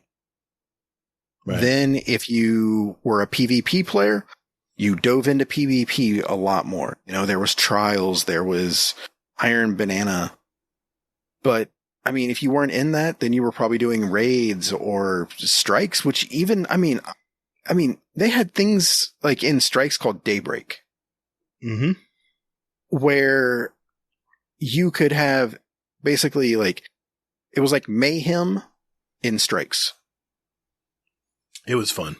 That's when I pretty cool. That's when I remember loving playing strikes. But now strikes are just so dry and boring. Who would have thought getting your super every 2 minutes in a strike would be amazing? During the content rounds, I still have these videos on my YouTube channel. They're very old, but where I would solo Nightfalls back in Destiny 1, and they were tough, man. Going into solo Nightfalls back then, if you died, you went to orbit. You were done. Start over. So, Grandmaster solo. Exactly. Pretty much. Exactly. And the light levels. Grandmaster, but here's the thing though, Frost, is that, Grandmasters, are, I would say, probably harder than Nightfalls. Yes. Than D1 solo Nightfall. Yeah. For sure. A lot more modifiers. Just because modifiers, champions, locked loadouts. There was none of that in D1. Back in my day, life was much more simple in Destiny. All right, calm down, Grandpa. Time for your nap. I love it. So I've got a question for you, Frost. Yeah. What can Bungie do better for the new player experience for you? What could they have done better that, granted, you're still here. You're still playing the game. Shit, Mm-hmm. You're on a fucking podcast about this shit. Probably because it's an addiction at this point. You've got Destiny-itis, man. Destiny-itis. Yeah, that's kind of hard to say because, I know when it came out, it was definitely not really well polished. And then I think, they're on their third iteration of it or whatever. It's a bit, a lot better because now it revolves around, I think mostly the Cosmodrome and stuff. But, I think it would be nice if, cause you go in, right, and it gives you, alright, so this is your grenade, this is what a class ability does. You press this button and you do a thing, right? But, it teaches you all these game mechanics, really, but it doesn't kind of attach you to the story really well. Yeah. 'Cause, so I remember when I popped in and, so it had me running around, the EDZ or however it was back then. And then I get immediately thrown back into the tower and it's like, hey, go meet this person. Go meet this person. It's like this, blue space dad, he does a thing, right? Blue space dad. And I remember sitting there, I was like, who is this character? What does he do? What is his story? I don't know him. And then they were like, alright, go meet this guy. He does weapons and he has, his memory is pretty bad. And it's like, okay, but why? You don't have, it doesn't do a whole good job at, conveying that story. And then at the very end of it, it's like, alright, you can go do whatever you want now. We still haven't told you, anything about the story, but have fun. And it's just I don't know what to do because, for instance, if they tied it into the story a bit better, I think it would be beneficial because then you can sit there and be like, okay, say they explain that's Zaval is an Awoken, and this is what an Awoken is. And then, say, like, Forsaken was still around. Then you'd be like, interesting. So the Awoken have a queen, and, she is missing, and now, we have to go fight the prince, I guess? And, like, now I have to lead into the Forsaken. Like, it giving us something to tie us into the story, so that way you're not sitting there like, alright, so the Witch Queen just dropped, and the, 10 years of Savathûn terrorizing Guardians, I don't know what that's about. I just know that she is doing something. Can you understand what I mean? I probably did a pretty bad job of explaining that, but... No, I follow. No, I know exactly what you're saying, because a friend of mine in IRL, I work with him, and he's started Destiny. And he's like, I just enjoy running around shooting stuff. Like, the gun mechanics are fantastic. Mm-hmm. And I'm like, but I was like, man, that's just so fleeting. I'm like, there's like the story in this game is like just next level type stuff. Also, sorry to cut you off. If I remember correctly, with the new light, when they first dropped it, it was like, you get the first few expansions for free, because I know I was able to play Warmind and Curse of Osiris for free. I didn't have to pay for those. Oh, wow. And I was able to play that storyline before, it got shoved into a vault somewhere, never to be seen again. And so I remember they were like giving the notion like, hey, you could play Destiny for free. I remember that was a huge thing they were like trying to push, like, hey, you could play this game for free. It's a free to play game. And then, like, as I played it more and more, I was like, there is no way you can play this game without paying for it. Because, like, I remember with the new light stuff at the time, some of the seasonal content you couldn't play without buying the season pass. Yeah. And you just wouldn't get story beats or whatever that coincided. Now, maybe you're like Monkey and, your life is just Crucible. I don't know. He may actually do some PvE stuff, but as far as I know, he mostly plays PvP, so he may not, like, care about that, right? So, I mean, in that instance, it doesn't matter then. But, like, for someone that says, I'm a completionist, I want to play everything. But, like, if it's being said, hey, it's a free-to-play experience, but then you get there and it's like, I can't do this, though, unless I pay for it, then it kind of doesn't really make sense. So. Destiny 1, if you did not have the DLC, you couldn't play. Nothing was free. Yeah. Nothing was free in Destiny 1. If you didn't buy the game, you didn't buy the game. Destiny 2 gives you so much for free. There's so many things you can do. You can run strikes. You can play Crucible. You can run and do Gambit. You can play Gambit. You can play initial parts of seasonal stories. Not to mention, you can just run around all the planets that hasn't been sunset, and do whatever you want on them. Just like your friend you were saying, Hazel, just wants to run around and shoot stuff. They should be able to do that if they want. Destiny 2 is much better. It's really improved in many ways. Yeah. Frost, I got a question. Okay. What was it that hooked you with Destiny? If I'm being honest, so to me it felt similar to another game that I really enjoy, Titanfall, because it was like FPS in space, and it's not like the Call of Duty Advanced Warfare kind of space, like actual space kind of deal. And, so like I started playing it, and, it just felt a good kind of different, I mean, now I don't like roller coasters, so this is a bad example for me personally, but it's like, so say you get on a roller coaster and you're like, I'm not sure how I feel about this whole G-Force thing, but we're gonna give it a shot. And then, like, at the end of the ride, you're like, that was a lot of fun. I want to do it again, kind of deal. So I feel like Destiny was like that for me, where it was just like, it had all the components to it, and then I just did it, and I was like, something about this clicks, and I just want to keep playing. So, okay. And then it had like a really awesome story to back it up. So,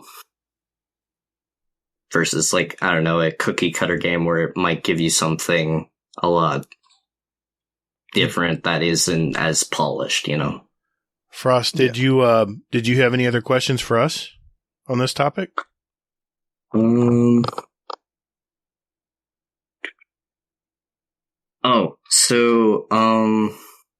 terms of, so you mentioned how in D1, you guys didn't have like a seasonal format. You guys had just expansion, and then you waited.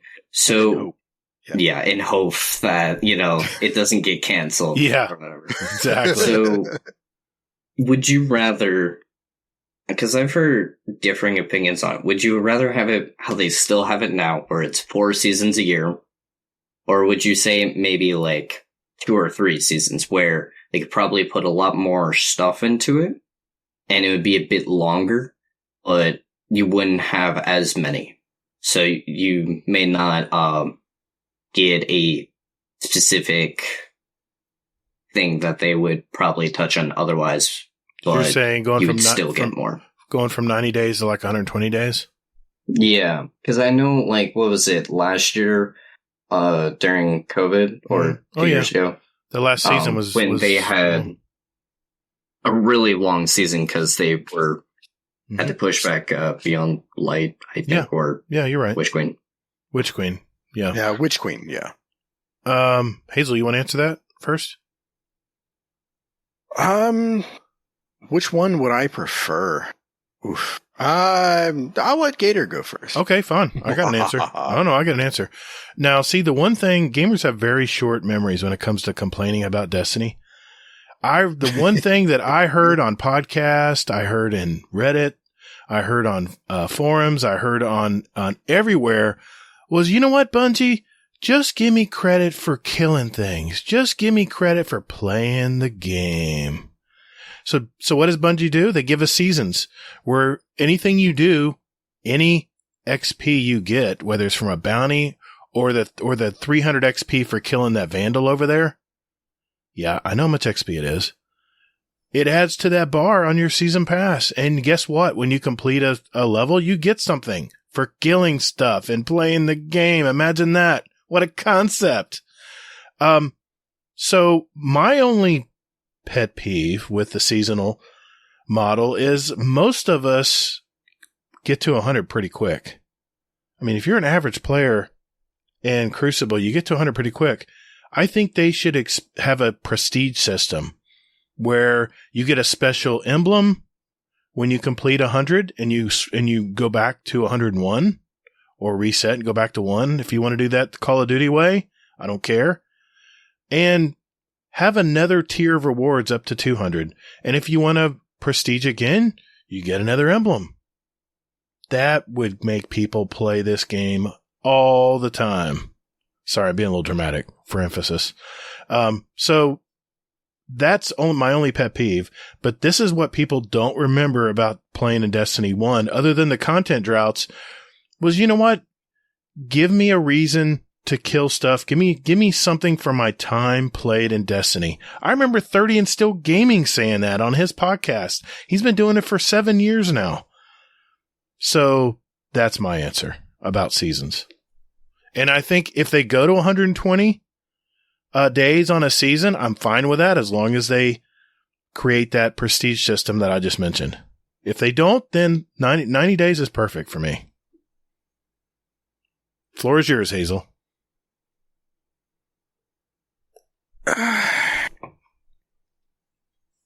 I don't know, man.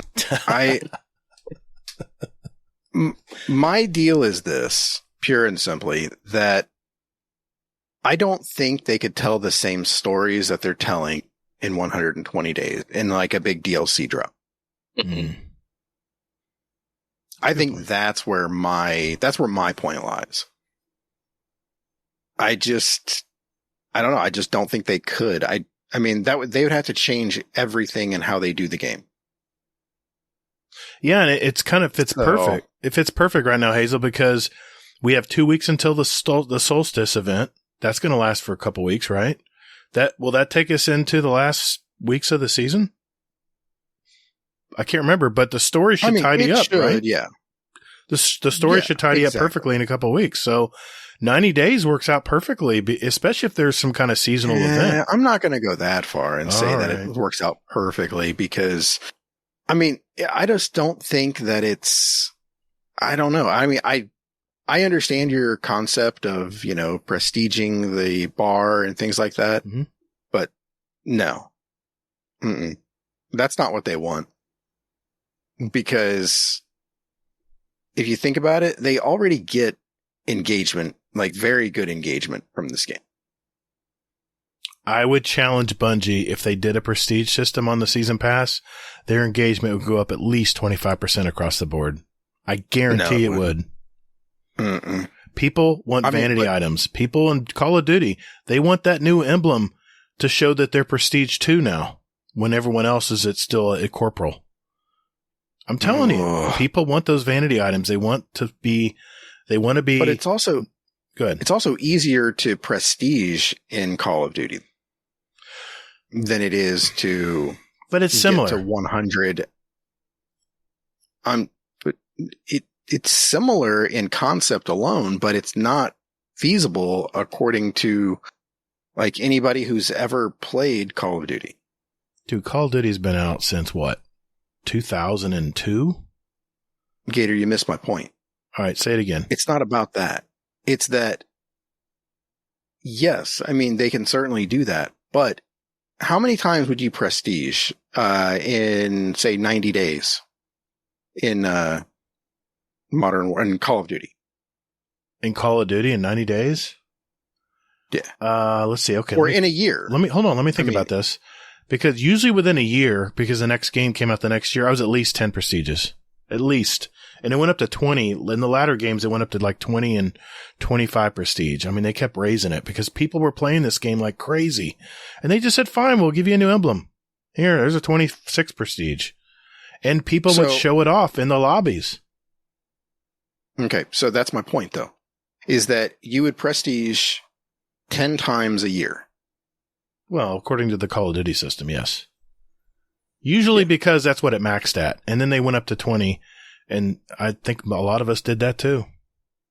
Okay. Did you hit 20? I can't remember, honestly. It's been such a while since I played Call of Duty. Okay. But I was definitely up there, man. But what I'm saying is that it took less time to hit the prestige marker. Well, they scaled it. You could hit the... Exactly, right. And I'm saying that Bungie's not going to do that. No. Bungie isn't going to... They don't have to. Like, change...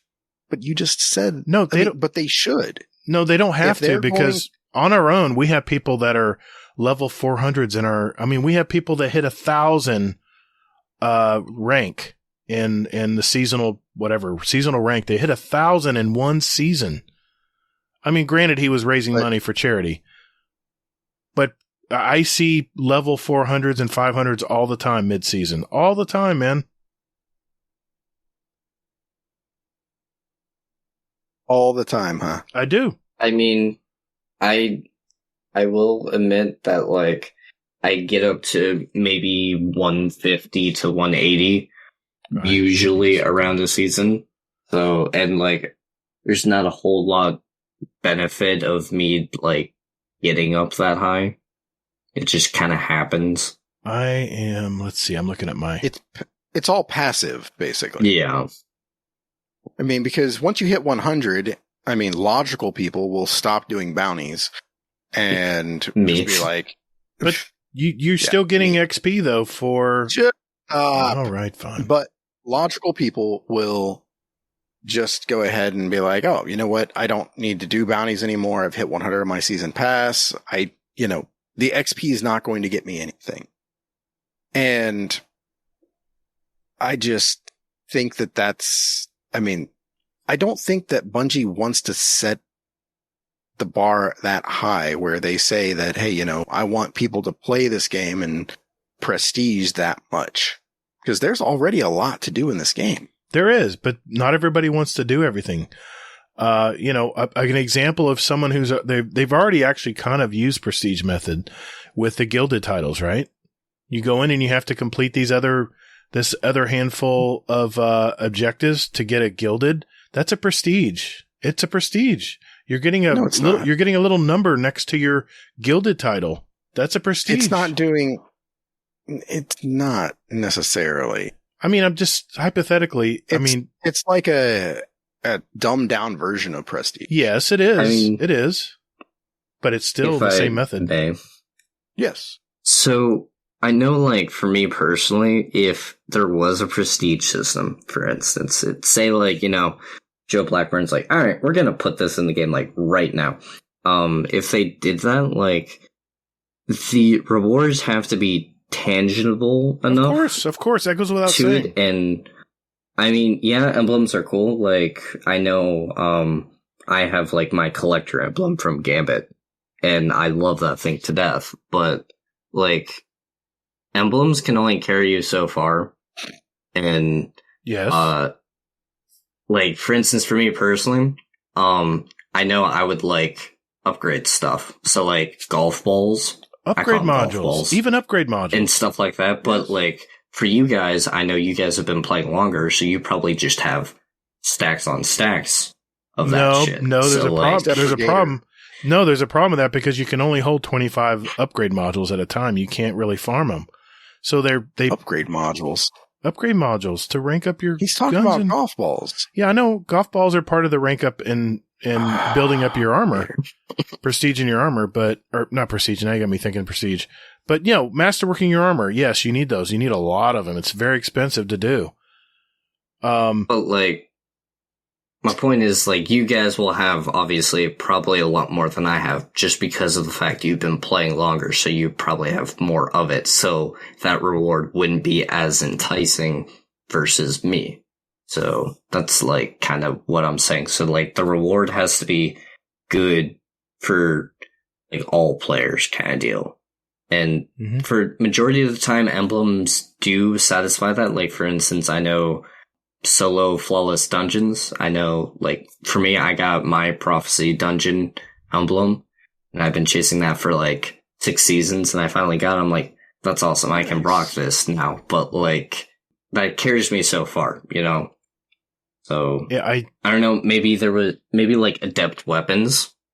Maybe if you like tied that to it. Well, wait a minute now. One thing they did change this season is every time you reset your rank on Crucible, Gambit, or Strikes, you get another slot in your weapon. That's an improvement. At least that gives us a reason to reset our Crucible rank or whatever. I mean, they're heading in the right direction already. I just think it's the next inevitable thing. Because the season pass, I mean, let's face it, a lot of people will play based on that season pass. And all right, right now I'm rank 140 on the season pass. And I've only played a month in this season. There's 52 days left. All right, a little over a month. There's 52 days left in this season. If I had golf balls, if I had upgrade modules, if I had enhancement cores, materials that I'm going to need to get to the next level on my gear or to upgrade weapons or my ghost, you need enhancement cores to upgrade your ghost.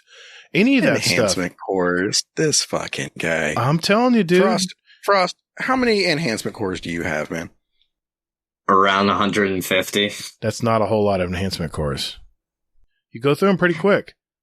Now, I mean, I really don't feel it. Now, I will say this. I'm going to my inventory on Dim here. I just did a bunch of upgrading on my armor, making builds, because gosh, there's so many fun ways to make builds now. I've been using a lot of golf balls, enhancement cores, enhancement prisms. Those are not cheap either. And I have a total of... All right. I have 438 of them. But I used... No. But you know what I had before I started upgrading my armor for all these builds? I had over 1,000. It's already been cut to the 400. And I'm doing bounties every day. how many people go out and set up? How many builds did you set up? How many armor pieces did you masterwork? I've got, I keep adding more and more, but I have 1, 2, 3, 4, 5, 6, 7, 8 builds right now, and I still have 2 or 3 more. That's not what I asked. That's not what I asked. That's just for my warlock, by the way. That's not what I asked, Gator. You said that you physically sat down and you basically made some builds and you used these enhancement cores to masterwork armor. To masterwork armor. Yes. How many pieces did you masterwork?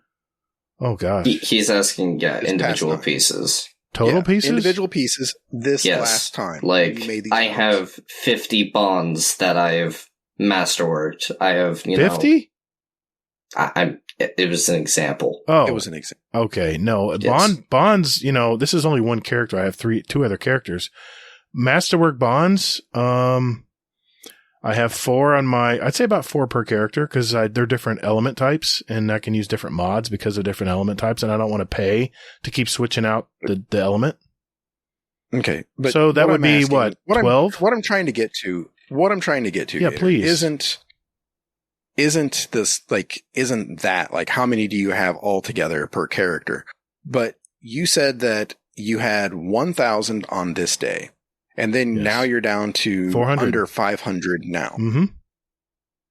And that I'm just curious. I'm actually tempted to just masterwork a Go ahead. Complete set of armor. Let's here. do it live. Let's see how much it takes to master one piece of armor. And it takes glimmer and it takes legendary shards. Legendary shards.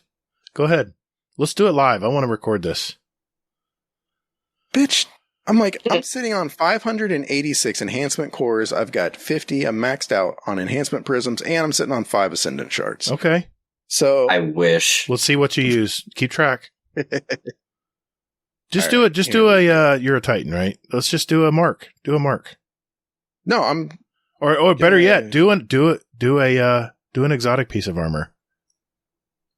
Well, all my exotics are already at 9 anyway. So why don't you go to 10 on them?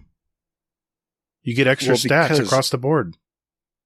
Motherfucker, I know this. Okay. But I'm saying it takes 3 ascendant shards. You're going to lose this argument. I'm just saying.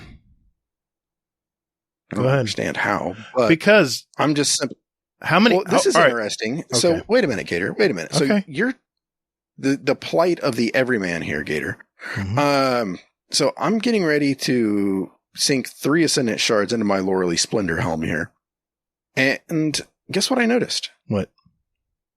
It cost glimmer, legendary shards, and an ascendant shard. No enhancement cores, no enhancement prisms. I'm gonna do the work for you. My Syntheseps on my Titan, I just clicked them. It just told me what I have to do to masterwork it.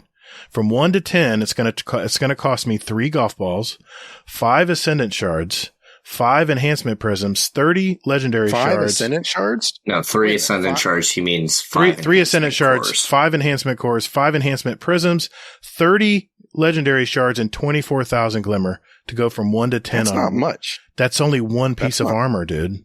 For an exotic. For regular, it's 16,000 glimmer, 3 enhancement cores, 3 enhancement prisms, and 1 ascendant shard. Yes. That's not much at all. That's very expensive. You must have made... all right. No. Let me turn the question around on you, Hazel. What do you got to do to get an enhancement? What do you got to do to get up? How much does it cost? Because you're famous for doing this. Let me just finish my point, okay? Go ahead. Please find that end. You said that, well, I would if you would actually follow the trail that I'm leading you to. Okay. But, so you said that you spent 400 enhancement cores. 500 enhancement cores. 500, yes. I made a lot of builds. I upgraded some ghosts. I'm trying to figure out how the hell you spent 500 enhancement cores. I wonder how much of that was him putting it into upgrade modules to level up his gear. Could be. Yeah, I had to use those. Because what I'm curious, Frost, are you at the tower? How many enhancement cores does it take to buy one enhancement prism? I'm just curious. That would require me to have the game on right now. Well, Hazel has it on. Hazel, let's go to the tower. Let's take a trip, buddy. Let's go to the Cryptarch and find out what it costs for one enhancement prism. How many enhancement cores? 7. You mean an upgrade module? Okay. So it takes 7 enhancement cores to completely get a ghost shell to 10. Yes, that's not very expensive. That's not my point. If I wanted to say let's just say. Please hold. I'm going to the tower. So I'm just curious. I want to upgrade I've got my Syntheseps, right? And I want to upgrade them. But I don't have a lot of enhancement prisms because I don't play Nightfalls. And I'm just curious, how can I get enhancement prisms other than playing Nightfalls or having a ghost that gives me an occasional enhancement prism when I get a headshot in Crucible, about every 10 games, by the way.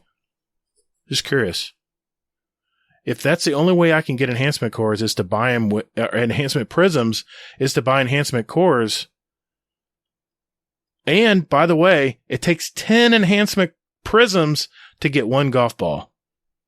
It's expensive, dude. I'm trying to tell you, it's expensive to do it. That's why I have no enhancement cores. I had to convert my enhancement cores to enhancement prisms into golf balls. Or my God, man, you are that. I mean, do you even Destiny? That's not how you're supposed to play the game. What do you mean? Farm Nightfalls. All right. I have another question. If I want to, let's say I'm a new player. You're taking the path of least resistance, which is not the path of least resistance. It's costing you way more money. To be fair, understandable what Gator's probably going to mention here. If you are a newer player, you're probably haven't established really, I guess, a play group or whatever to go and do like Nightfalls and go like do trials and that. By the way, definitely join the Discord so you can do that. But like they probably just haven't gotten there to where they can go out and like farm that stuff. So they probably are more inclined to buy stuff from the Cryptarch and putting them in a deeper hole than they already are. You want to get in 5 enhancement cores, you have to spend 150 legendary shards, by the way. Believe me, I've done it before. I needed the enhancement cores. There's no other way to farm enhancement cores other than doing the 4 bounties, the 4 gunsmith bounties every day. You'll get 4 enhancement cores for doing that on each character. So you could literally get 9 enhancement cores a day. There's no other really good way to farm for enhancement cores. Dude. No, you can also get them from deleting gear. That's at random. That's RNG. It is. It doesn't happen. Common. It may be, but when I need them, I need them, and I can't sit here and. So what am I going to go to my? So what am I going to go and start dismantling my nice legendary stuff in my vault, hoping that one will drop? No thanks. I mean, so you're telling it would solve your space issue. You have 600 spaces that are almost all filled up. Actually, I'm looking at my vault. It's 600 of 600 right now. So you're telling me that you have 600 of 600 in your vault filled up, and everything in there is quality worth keeping? No. To answer your question, no. And there's a reason I have. Delete that shit. No, because this is another problem. Tell us. If I want to start and I have a lot of stuff, I'm going to start crafting weapon wise. And guess what you need for that? You need another consumable. You're going to need, not only. You know what I need? You know what I need right now? I need a drink. A break. No, he needs a drink. I need more beer. Yeah. I finished. Not only do you need resonant alloy materials, which you only get from dismantling legendary stuff, and you can only hold 80 of them. More just for this episode. And then you have drowned alloy, which you can only get from dismantling raid weapons that have a raid perk. That doesn't have a common perk. It has to have a raid particular perk. Those you can only hold so many of. And then to boot, you need, of course, resonant elements. You get these from Deep Sight. From deleting Deep Sight. No, the resonant from completing Deep Sight weapons. Alloy? Resonant element. Alloy. No, I'm sorry, no, not elements. What am I thinking of here? I'm looking at my inventory here. It doesn't show how many I have, but it only holds resonant alloy. No, Resonant. He's Resonant Elements. Resonant Elements, which you get from the red border weapons. Yeah. That's the reason my vault is full at 600, because when I get a deep sight weapon pattern, I put it in my vault if I'm not going to use it right away. And that's stored materials for crafting a bunch of weapons, which I have a lot of weapon crafting to do in the future here. I know you haven't crafted a lot of weapons, Hazel. Then fucking get on that. I am getting on it. But what I'm saying is... I could probably speak for Hazel here. And, so I only have 188 space in my vault that I'm actually using.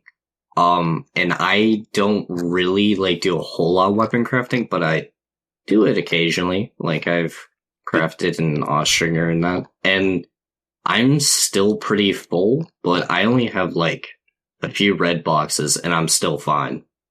I'm not really hoarding it a whole lot, because at this point, a lot of the, I want to say, world drops and seasonal weapons you get, majority of the time, they are most likely going to be a red box. I think it's every 3 I've gotten a red box. I have 20 sniper rifles ready to turn in for Resonant Elements when I craft. Once you start crafting, you'll understand the expense. You have to work for this stuff, man. What are you talking about? Dude, I've already been crafting stuff. You told me in the last podcast that you haven't really done much. All right, you crafted one weapon. Is that what you're saying? No, I've crafted maybe 5. But nothing crazy. Just the shit that I really want. Here, my point is, you're asking me why my vault was so full and why are all these necessary? No, these aren't all necessary. But as they start increasing more weapons that I can craft, then all these duplicate beloved sniper rifles I have in my vault, I can get rid of those because I've crafted the one I want to use. And guess what? If I want to change something out for PvE, I just go and I insert that perk in. It costs a few resin elements and I'm done. There's no this is what solves the problem with the vault problem. It doesn't solve the problem because at all, there's not enough weapons to craft right now. That's why. The problem with the crafting, Gator, real quick here, is that once you unlock a perk, it's not unlocked. You have to buy the perk again if you want to, yes, or if you want to switch back to it. If it's an enhanced perk, it's real expensive. Exactly, and that's what I'm saying is that's the reason why you still probably have to hold on to some of those beloved. You just proved my point. Thank you. This is the reason my vault is full, because you have to hang on to these elements, because you're capped out at 80 resonant alloys and all this other. You're capped out. You have to hold this in reserve. All you do is you just keep your 2 beloveds that you like, and then you get the fucking shit out of there if you don't need it. To be fair, if you have 20 red border beloveds, only 5 of them go towards the pattern. Yeah, I just unlocked my pattern, so we'll see. I think Hazel's point that he's trying to make. Please explain Hazel's point. Is so say you have a bunch of this one weapon, right? And you then go ahead and craft it, right? Mm-hmm. But you still have a bunch of the red borders of that, say, same weapon, and you're storing it for later. Yes. But you're not using it right now, so you're not really solving your issue. All it is stored materials that are ready. I can pop whenever I need them. Because they put a cap on stuff. You know the one thing I love about Elden Ring? I love this. I was talking to my son about this the other night when I played it. There's no cap on anything. There's no backpack that gets too heavy and you have to drop half your items. You can. Yeah, there's there is, actually. Well, is this where I say there is? Don't ruin me. Don't ruin it for me, please. Let me just live my dream. It slows you down. Okay, I understand. A fat roll, all right. Yeah. Fine. So I may have to, but I can't. There's no cap on anything. If I want to collect 5,000 rose petals or whatever this material is, these little red flowers, then I can do it. And if I need it, I know I've got plenty. If I'm walking by the damn plant, pick it up. You have to hold the square button for a half a second. So my point is they put all these caps on all these materials in my inventory. So therefore my vault is 600 of 600 because I need these resonant items. That's all I was saying. Man, I hate it when we get off on tangents like this. But to be fair, we have been on this for a while. God, Yeah. we've lost, there's only 2 listeners left now.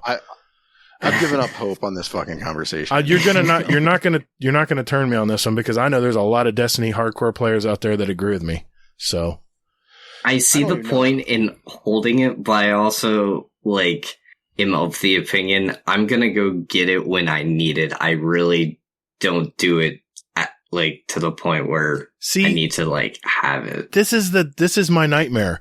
I'm at the station. I'm crafting a weapon. I don't have enough materials, and I'm like, oh crap! I gotta go wait for a resident red box to fall. I hate RNG when it comes to that. I want to have it at my fingertips, so I can just when I'm ready to craft a weapon, I want to craft the damn weapon. Okay, I don't want to have to go. Oh crap! Now I got to go play something trivial in the throne world to hope that a red bar weapon falls, so I can get 100 kills with it, and then finally turn it into the material I need to craft this stupid weapon. It's only 40 now, by the way.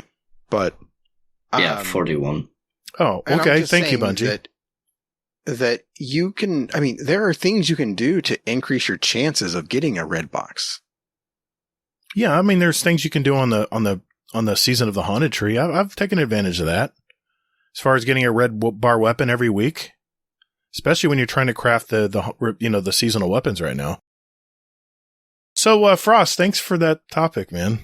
Appreciate it. I'm sorry for the listeners that have to suffer through that, but at the same time, I know there are some points I see on both sides, but I think I'm siding with Hazel a bit more. Okay, fine. I'll take that. But this is the reason why we're so passionate about the game, because there's things they can do that just makes things easier. Anyway, we'll leave it at that. Thanks, Frost, for bringing that up. And hopefully we, for some of the new light players out there, they maybe got a perspective from us old timers that have played since Destiny 1. So, all right. It's community question time. We'll be right back.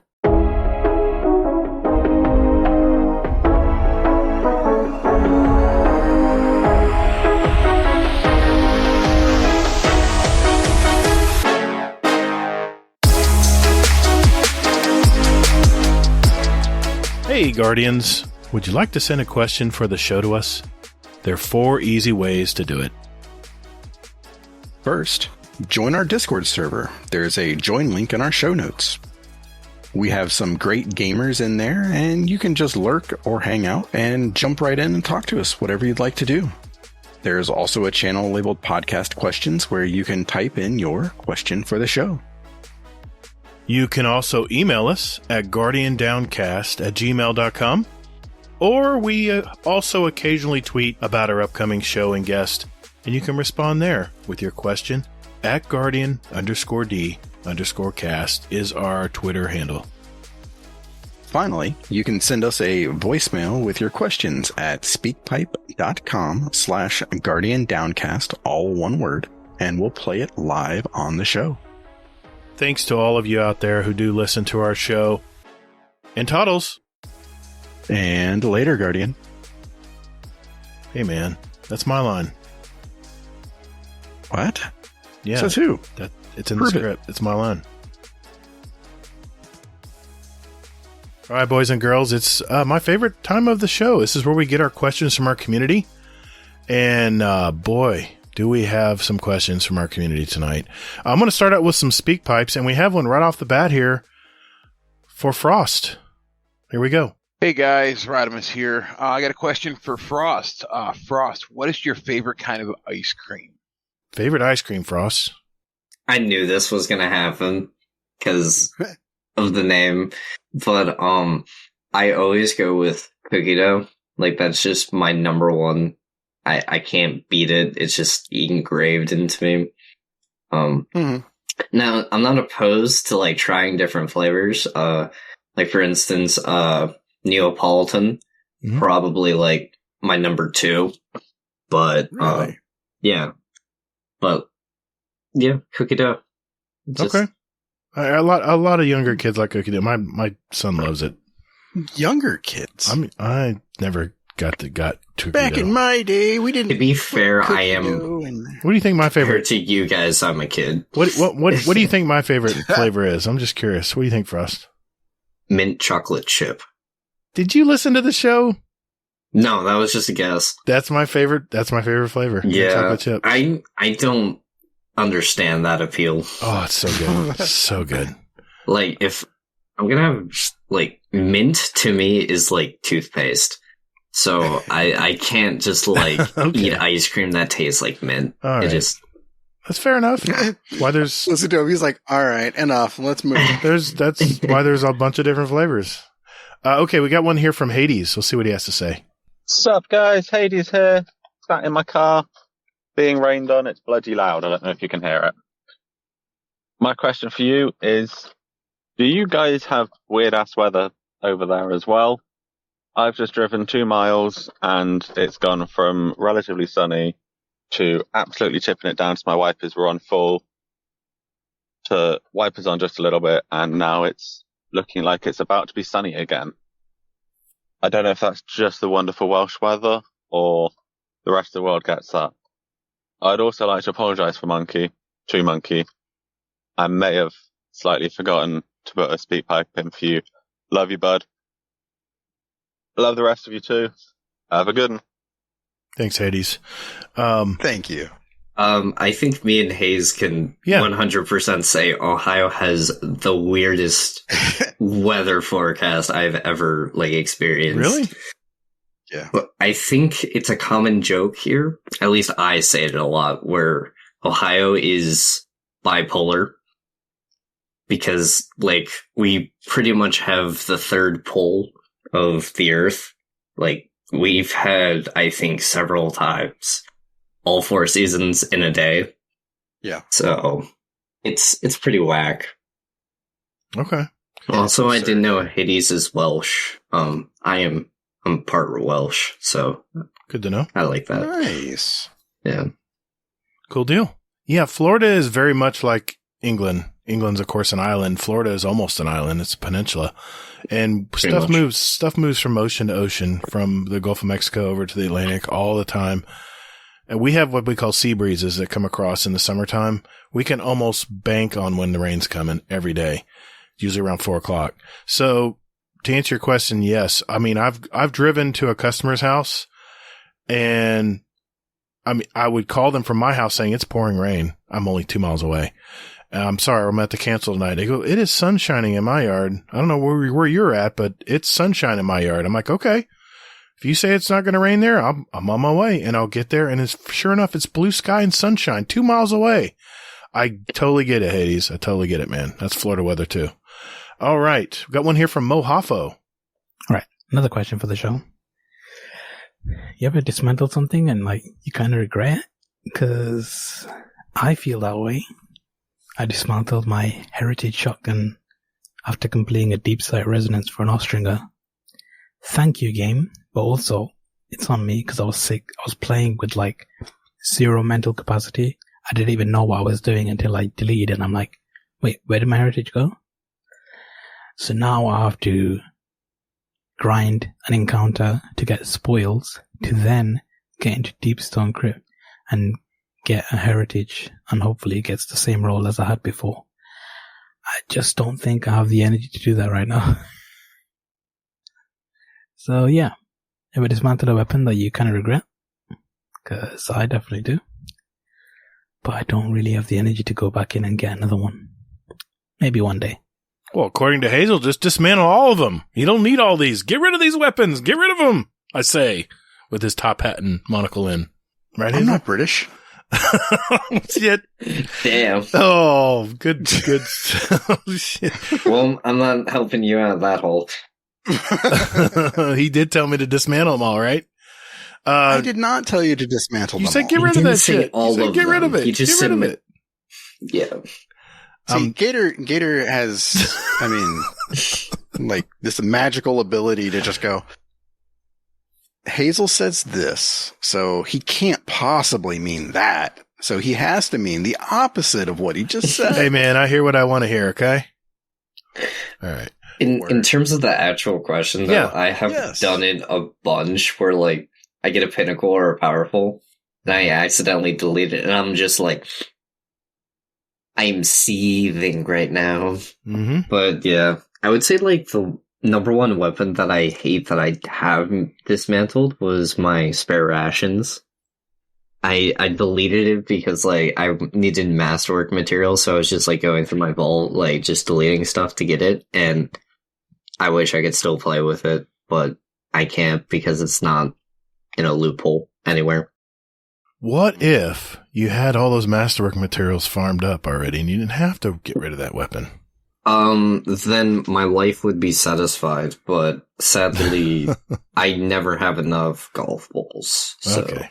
Yeah, exactly. Well, you will this season because the Nightfalls are pretty damn easy this season.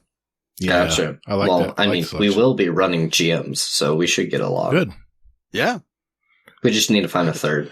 I very rarely will, if you haven't figured it out, I'm pretty much a hoarder. I don't dismantle stuff unless I absolutely I couldn't know. Tell from your 600 volt space. And what I do, occupied. when I get a weapon, I immediately lock it, and then I decide at a later time whether I want to get rid of it or not. So, Hazel?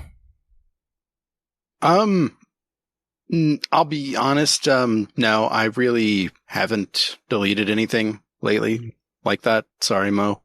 I did, unfortunately, delete a 1570 mark for my Titan.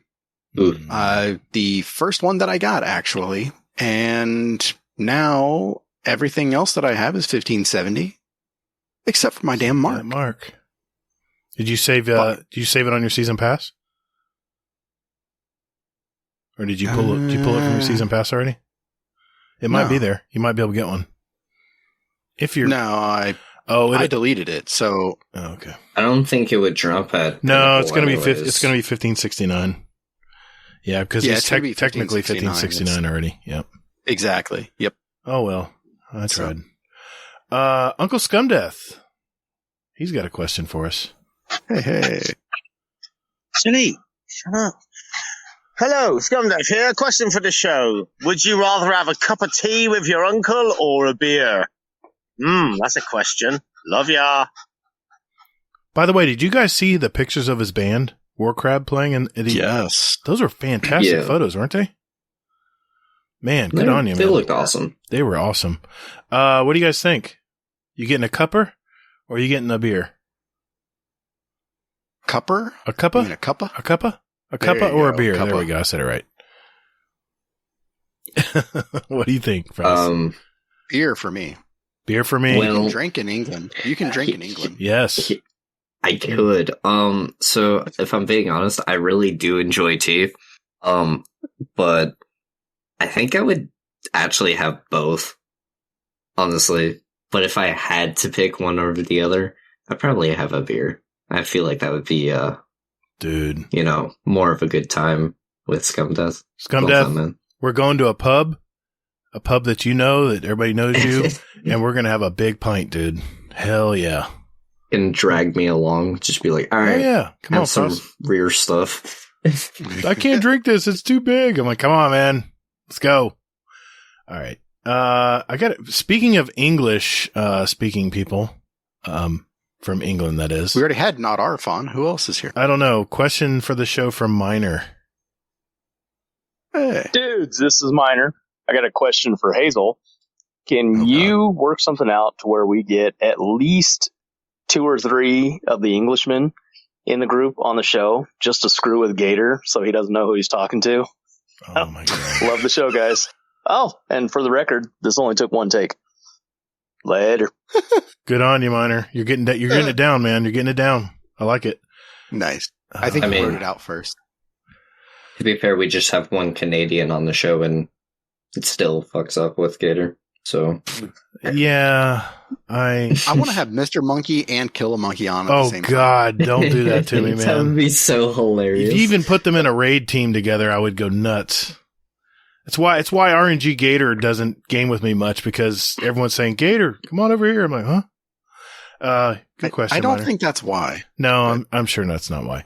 Miner also had a something he wanted to say. This is like a public statement, so I wanted to give him his due for sending it in. All right, Miner, what's up? Dudes, this is Miner. Just wanted to throw this out there. I just had a close friend of mine ask me if I was related at all to the guy that is getting sued by Bungie, because apparently we have the same last name. And no, there's no relation, and my first name is Mike, so it's definitely not me, for anybody that might have been wondering. Later, guys. Yeah, Miner is a very common last name. I had actually a guy that had the last name Miner that worked for me a long time ago, so yeah. I just wanted to... That's funny. He put that out there. I want to make sure everyone heard it. All right. Let's get into some questions for Frost here. We got some in the Discord. Let's see what we got. Yeah, well, I think we only have like one or two, like 100. Is this segment sponsored by Team Brittany? It should be. Oh my gosh. It should be. What the heck? Yes. All right, Hazel. Let's speed round this stuff. Let's go. Let's do it. All right. Oh my god. So I'm sure there's going to be a lot of like ice cream questions or like bold questions. Okay. Yep. All right. First question for Frosty from Chaos Apprentice Brittany. Do you like Frosties? Yes, I do. I haven't had one in a bit, but yeah, I enjoy them. Vanilla or chocolate? Definitely chocolate, because like vanilla. Continue. The vanilla one to me just kind of tastes like a worse version of a milkshake. So wrong. At least with the chocolate one, it like tastes really good. So no, I'll allow it. No, moving on. Dip your fries in it. It's very good. In the vanilla? Yes. No. Eat a couple fries and then get out. No. I'm telling you, don't knock it till you try it. I'm pretty sure you're the only one on this hill. What? And me and Hazel are charging at you. No, okay. Pitchforks. Next time you go to Wendy's, listeners that have a Wendy's, grab a thing of nice hot fries. Eat 2 fries and then take a spoon of the vanilla Frosty, and you will thank me. Don't waste your money. Whatever. There's a reason why the chocolate Frosty was out first, and the vanilla Frosty came out like 2, 3, 4 years ago. Times are changing, old man. Twist one? Isn't there like a twist, like a like vanilla and chocolate combined? No, they don't have that yet. Oh, I thought there was one. They might have done it seasonally, but I don't think so. Yeah, I mean McDonald's, their machines don't work half the time, so you know. Well, anyway, Brittany has a follow-up question. Yes. I don't want to disgust myself with the thought of a vanilla Frosty anymore. So, who is better at bowling? I think we already covered this. You or Jelly Bean? Jealous. Yeah. And who's better at PvP? There we go. See? Ooh. Me. Oh. I'm not even gonna like stutter on that or anything. It's just me. We've answered this question too, so I'll just knock it out real quick. Question for the Frosty. This is from Team Brittany. Question for the Frosty. Do you like bounties or do you love yourself enough to not do them?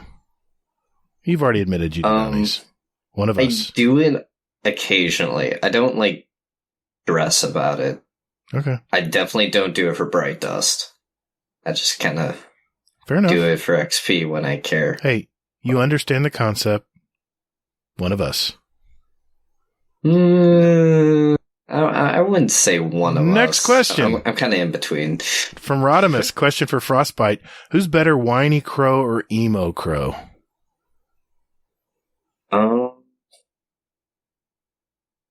Probably Emo. I really don't know how to answer that. They're both one and the same. That's their answer. Oh, okay. Well, I mean... STFU, with you and your vanilla Frosty. Prince Brittany asks, do you like pedicures? I've never had one, so I wouldn't know. Okay. Question asked, question answered. Question for Frosty. Why does Ohio suck? This is from Rodimus again. It depends on where you go, but definitely the weather, I would say. Because, like, during the winter, it sucks driving. Mm-hmm. But, like, yeah. Other than that, sometimes it's not too bad. So wow, got 3 from Mo. You want to take these, Hazel? If you look down, you have 3 more. Oh, God. So why does Michigan suck? Because they almost tried to start a war over a really crappy city. I'll allow it. Okay, so I'm going to get so much. Michigan's a beautiful state, by the way. I do not hold that. It is. Comment, listeners. I am going to get so much shit. I'm sorry, TJ. I'm sorry, Rodham. All right. Mo's first round of questions here. Is your question for Frostbyte? Is your skin and are your tissues in pristine condition, i.e., not actually suffering from frostbite? Can confirm they are not. How cold is cold? How cold is cold? Well, it depends. Are we talking like 0 degrees Kelvin? Because that's like no atoms are moving. Or are we talking like 32 degrees Celsius where it's cold? I don't know how else you want me to answer that. That's all right. I think he's just What about 32 degrees Fahrenheit? There you go. It's pretty, like, bearable. Not too bad. I'll accept that. And Mo's last question of his first round here is question for Frostbyte. Favorite event, ritual activity you like to play in the game? That's pretty difficult, actually, because, like, I enjoy a lot of stuff, but I also hate a good amount of stuff. Probably, like, something I enjoy one of the most is Control, but that's because I can just go around and just destroy a bunch of people, because not everyone is as good. But at the same time, like, I do enjoy some aspects of Gambit, so I don't know.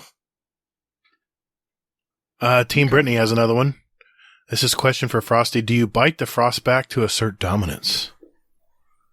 Yes. Okay. And I'll go with these 3 from Mo to give you a breath, Hazel. Question for Frostbite. Do you like the summer? Me personally, I'd rather freeze to death and wear more layers than take layers off and be uncomfortable. That's the wrong answer, sir. Always loose clothing. Winter is my favorite time of the year. So, I actually prefer winter. I don't like driving in that. I won't mention that, but I enjoy winter a lot more. So, well, he follows up. Go ahead. I do enjoy summer though. There's a lot of fun. Summer's no school. Admiral Nip showed me a pic today. He was walking in the park with his dog, his pup. I was like, man, I remember being in Wisconsin. I guess at Wisconsin Dells, they have a nice water park up there. But I passed that and I was like, that looks like so much fun. I'd love to be up there in the summertime. He follows up, question for Frostbite. Outside of Destiny, any other games tickling your fancy, so to speak? I think I've mentioned it a few times, but Elden Ring, Battlefield, those are like pretty much the main 2 outside of Destiny, but I play Destiny a lot more compared to those games. He says one more. Do you have ice running through your veins? Yeah, when he's playing Crucible. That's funny. I've been told several times that I do, but I don't know personally. All I don't. He says, "All right, I'm done. Have a good show." Yes. Yeah. And Rodimus says, "That's Mohafo. Question for the guest speedrun edition." Okay, we still got a few more. Brittany asks, what is your favorite part about Team Brittany? Favorite part? Just how much fun it is. I mean, I haven't really heard what's happening with Team Hades, but Team Brittany sounds like a lot more fun, and you guys should definitely join it. # Team Brittany. Wow. All right. That leaves us some time. Or not Arf.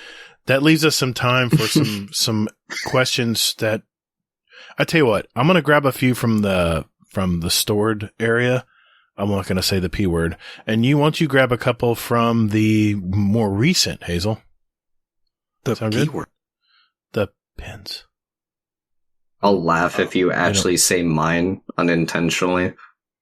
Because it still hasn't shown up on a podcast yet. So. That happens. That's because people ask a ton of questions every show. So we have to, honor our listeners' time. Okay. I'll start with one. Okay, go for it. Oh, okay. No, go for it. Okay. Golden God asks. Now, this is kind of unfair for me to say this right now, but I'm going to do it anyway. Question for the show. What's your favorite brand of ice cream? Mine is Bluebell ice cream. It's famous around my parts. Well, we already know what mine is. Cookie dough. Favorite brand. Brand. Oh, favorite brand? Oh, I don't even know the answer to that. I enjoy a lot of the, how do I say it? The more local places. I enjoy a lot more than the store-bought, so I really can't answer that very well. Talente. Okay. Talente. It's an Italian ice cream. Very good. Wrong. No, it comes in like a little tiny pint. It's expensive. Yeah. It's good though. Yeah, it's wrong. It's wrong though. It's maybe Ben and Jerry's. All right, smart ass. What is it? What's the right answer? The right answer is Graders. What the hell's a grater? I don't think I've ever heard of it. That Must be an Ohio thing. Yeah, Frost, you should have heard of Graders, I hope. But it sounds familiar. Okay, I'll hook you up. I'll find out where a Graders is and send you. Honestly, I'll just look it up right now. Where there's one.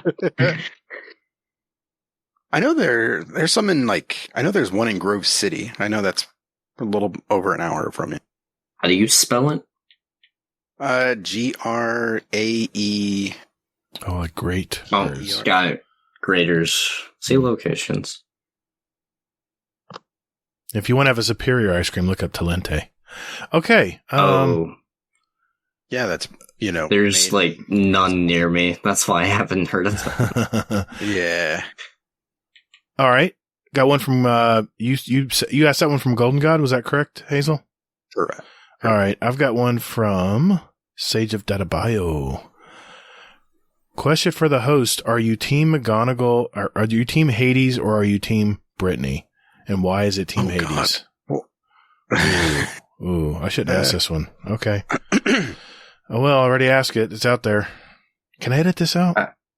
I'm gonna refrain from speaking, so I'll just let you guys handle this one. Go ahead, Hazel. Okay. Just where you might have entered the radio frequency noise. No, I'm just gonna go play the 50 solo, then answer that question. Okay. I'm Hades. I love you, brother, but I'm Team Brittany only because she quickly jumped in and played Iron Banner with us. So, I mean, that's the only reason why I don't have any. Probably sleeping. I know I don't have any basis, but I have to go with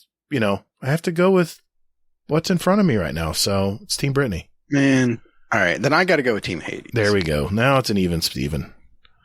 All right. I mean, it's still 2-3 or 2-1. It is. All right. Let's see. I'm looking at the clock here. We got a lot to do still in the show. Let's go with one more each, Hazel. Yep. Okay. Sorry, guys. We got a lot to do still. Yep. I got you. Some of these here. Okay. Damn it, Cater. I know, man. I know I pinned one. I pinned one by accident. Okay? Son of a bitch. Son of a bitch. I'm gonna have to hire Warcry to say that, and I can record it and just play it. And you're like, son of a bitch. All right. I'm just scrolling up, and I'm gonna stop on a thumb. Okay. And Frost, tell me when to stop. Question for Gator. McGonagall is Hades. because Hazel is too fancy / hipster to own one. Does your coffee machine with the pods sound like a didgeridoo? Or is mine possibly broken? Yeah. I might have spelled that wrong. The Aussie instrument that looks like a massive straw. I get it, buddy. Yeah, man. Mine doesn't make that noise, so maybe you might want to. Yeah, you might want to get a new one, buddy. It sounds like it's time for a new one. I don't think mine sounds like a didgeridoo. I mean, I guess it percolates a little, but no, I'm sorry, man. Okay, I'm going to take us out on this one. This is from Chubby Wizard 2.0. Do you guys think that we'll ever get a new speaker? If so, who do you think it'll be? The obvious choice is Osiris, but I think it would be cool if it was someone not so obvious, like Mithrax maybe. Thanks, love the show. Keep up the great work. Thanks, Chubby. Appreciate it, buddy. What do you guys think? So, do you want me to be, like, the lore in universe answer, or, like, funny answer? Whatever you want to say. Yeah, do both. So, I believe, like, lore-wise, Osiris was kind of getting set up to be another speaker, but, personally, I think it would be cool during Lightfall that, like, we kind of see a Witness-esque, like, speaker kind of deal for the light, like, it just shows up kind of deal. That'd be interesting, but, I doubt that would happen. But it'd be cool. Oh, man. Nice. What do you think, Hazel? The speaker. I know people are leaning toward a certain character, but... Pro? Yeah. No, well, if you remember, at the end of the Red War campaign, the speaker said that he never even fucking talked to the Traveler. He also told Gull to go fuck himself, but yeah. Yeah, that's true too. Well, there's that too. But, I mean, that's the thing though, is that, I kind of feel that Zavala has become the new speaker to a degree.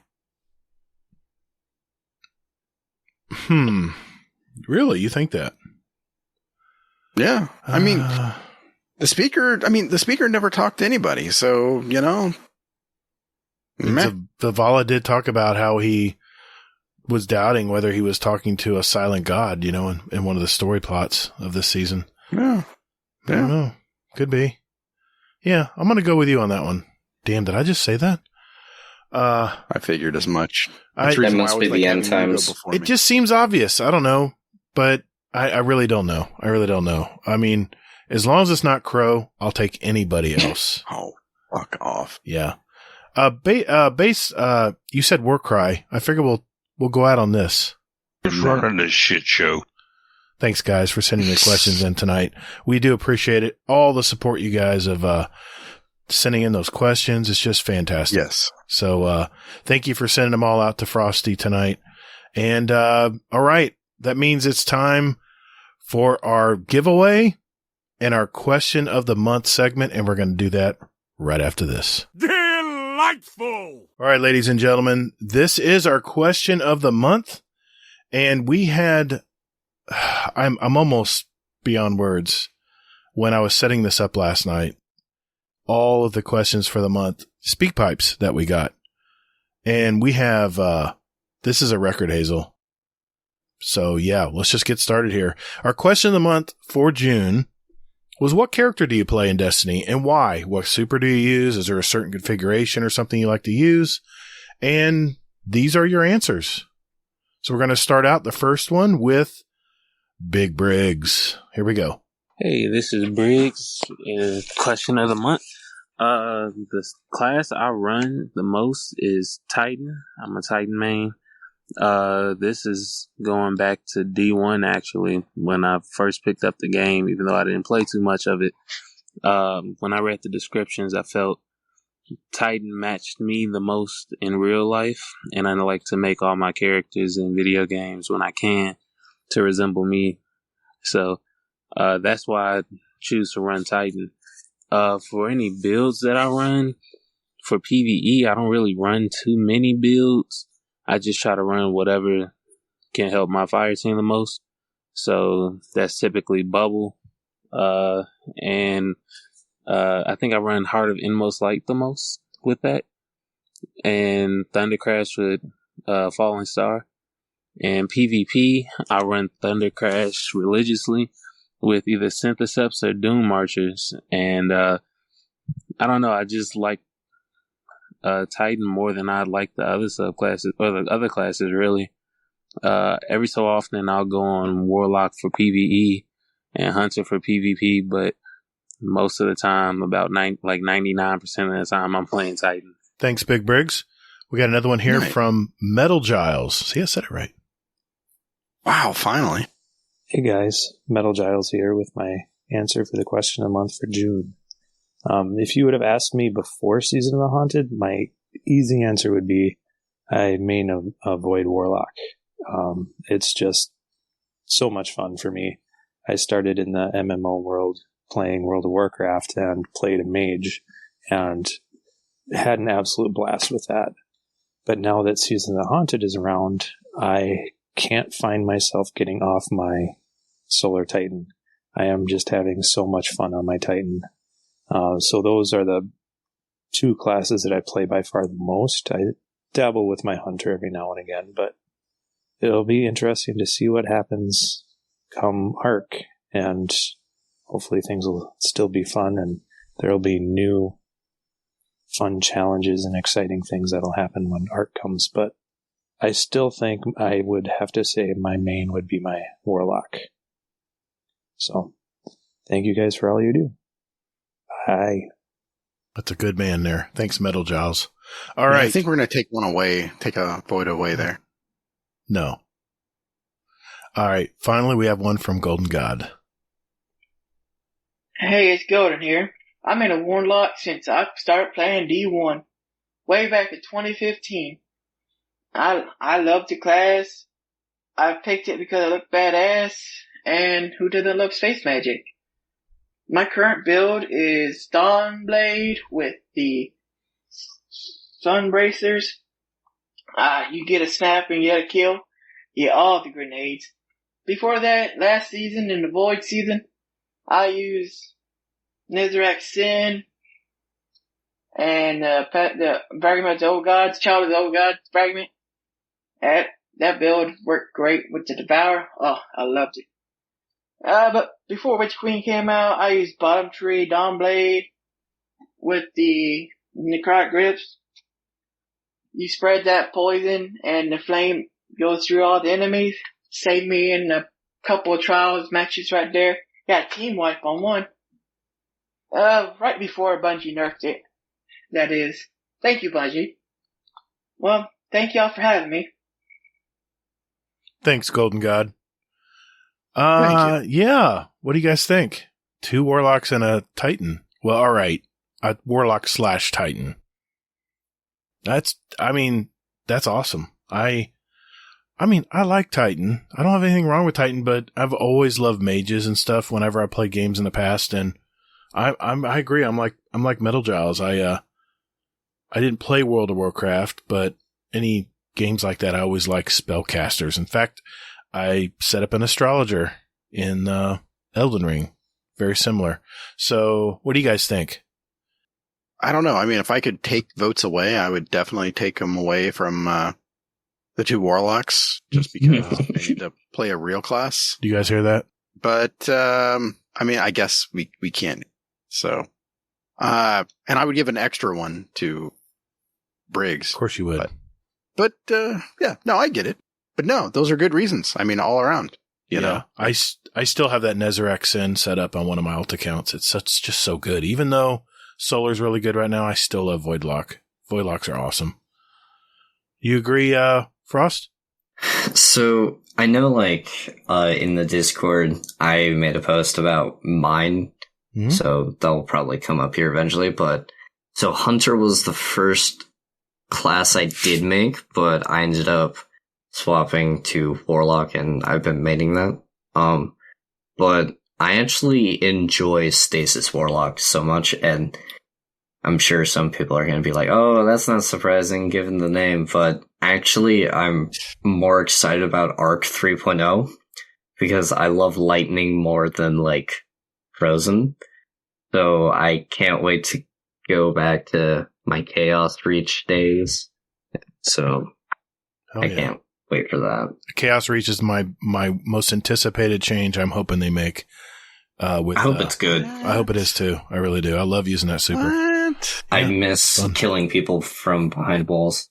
I just like blasting that. It's fun. Kamehameha at people. I love it. All right. Good answers, guys. Good answers. All right. We got two more here. Let's go with Hammer Crasher 32. Hammer Crasher 32 here.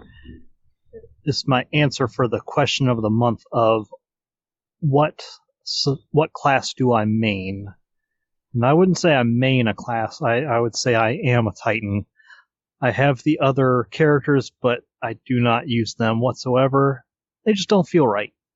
Something about flying to a bunch of enemies and smashing them, and I don't know, it just feels right.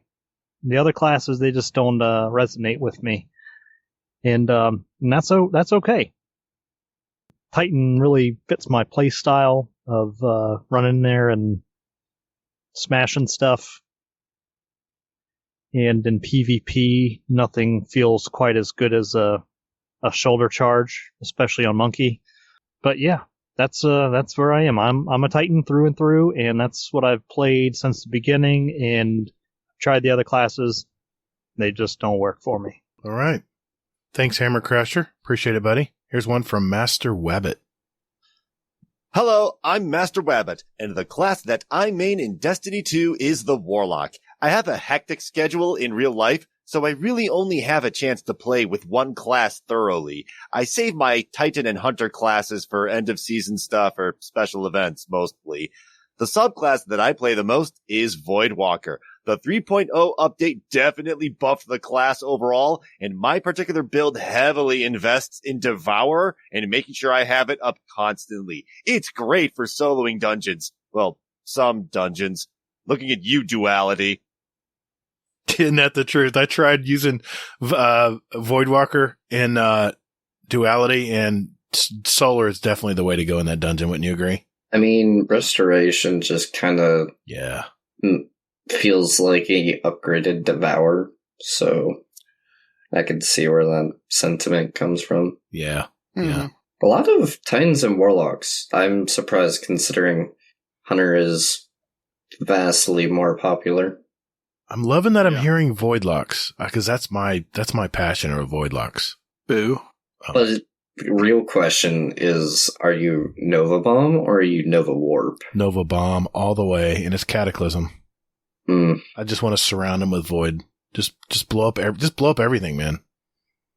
The problem is I use Blink sometimes, especially in Crucible. I'll blink up and throw my Nova Bomb right on a beam or something, and it just blows up in my face. It's the only thing it's my bane of using Cataclysm. You probably deserve it. Yeah, it's my bane using, because I run 100 mobility, so I jump really high and I just got to learn to launch it on the down angle. I know. Hazel, any other comments before we move on to the next ones? Again, I just love hearing the stories about this. That's it. I mean, like what Hammer said is, that's the one that resonated with him. And I mean, that's the reason why I ran Titan for so long, just because of that. That's two people now that have said that it makes them feel like it represents them. So maybe Titan's an attitude. Whenever I'm like talking to someone about like, hey, you should get in, and like these are different classes, I always say like Titan is like Space Knight, and then like Warlock is like your Merlin, and then Hunter is like your Robin Hood. So like, it kind of gives people a pretty good idea. I'm curious if we do the sweep here and have no hunters. Let's find out. This is from Hades. No, I will find out. Here's Hades. What's up, guys? Hades here with my slightly late answer to the question of the month. If you can hear the rain, ignore it. I'm in a car in Wales. It can't be avoided. I am actually sat under a tree, so it's quiet right now. I play a hunter because they're the best class in the universe. Partly just because they're awesome. As is, everyone knows that. They're the best. You want reasons though, so we have an oh shit button. I'm losing a firefight, oh shit button, slightly out of the way. Massively out of the way if I've got back, Chris, because fuck you, I want to be a captain.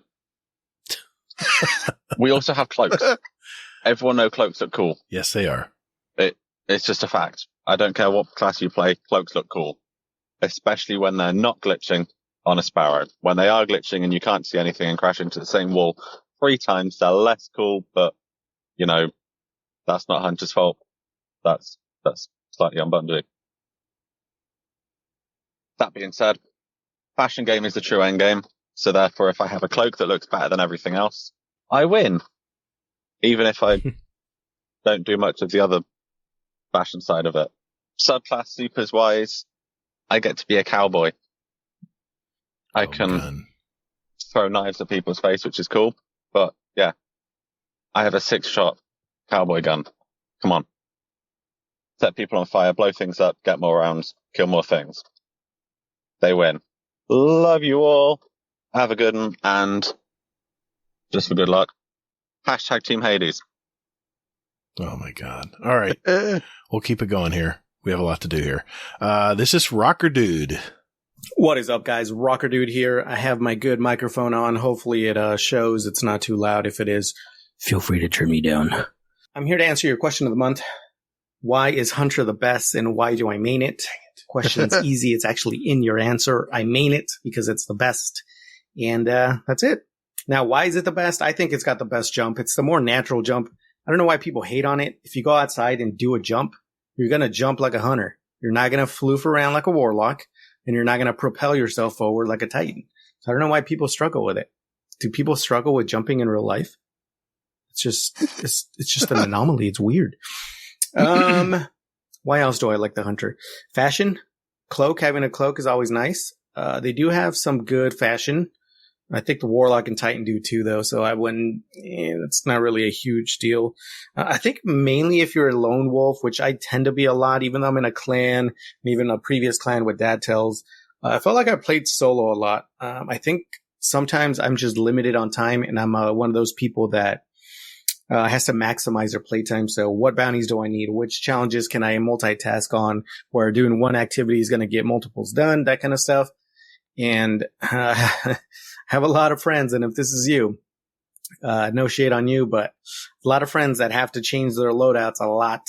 Like we're just doing strikes. Why do you have to maximize your mods and your builds and your mix maxing and all this stuff? You know, like for PvP, if you're gonna play PvP, sure, I guess get whatever you need to get done, especially if you're gonna play Trials or Iron Banner or whatever. But PvE, I think it's just easy enough to where you don't have to worry about that, you know. But you know, teach their own. As far as what subclasses I main, I've made Night Stalker or some sort of Void ever since Destiny 1 introduced it. But most recently, right now, I'm enjoying Solar 3.0. We finally have some synergy with Exotics and the subclass. There was some synergy with Void 3.0, but it was more about just going invisible. It wasn't really about dealing out a lot of damage and killing stuff quick. I think Warlock and Titan had better builds with those. And they've always just had better exotics that work with their subclass. Again, maybe it's because hunters are lone wolves and you're not meant to have that kind of synergy. I really don't know. But it's nice to have Blade Barrage be the strongest super. Mind you, you got to have Star Eater Scales, which is, in my opinion, a waste of a super. But Young Ahamkara Spine, that build is awesome. I love it. It's about the only thing I run in PvE currently, whether it's a raid, a dungeon, whatever. It's just fun to see everything explode, to always have abilities, and then if you need your super to kill a big baddie, boom, it's there. Night Stalker is still good in PvP. Since they reduced the super cooldown, I think Spectral Blades is probably the best call, just because you're only going to get one super per match anyway.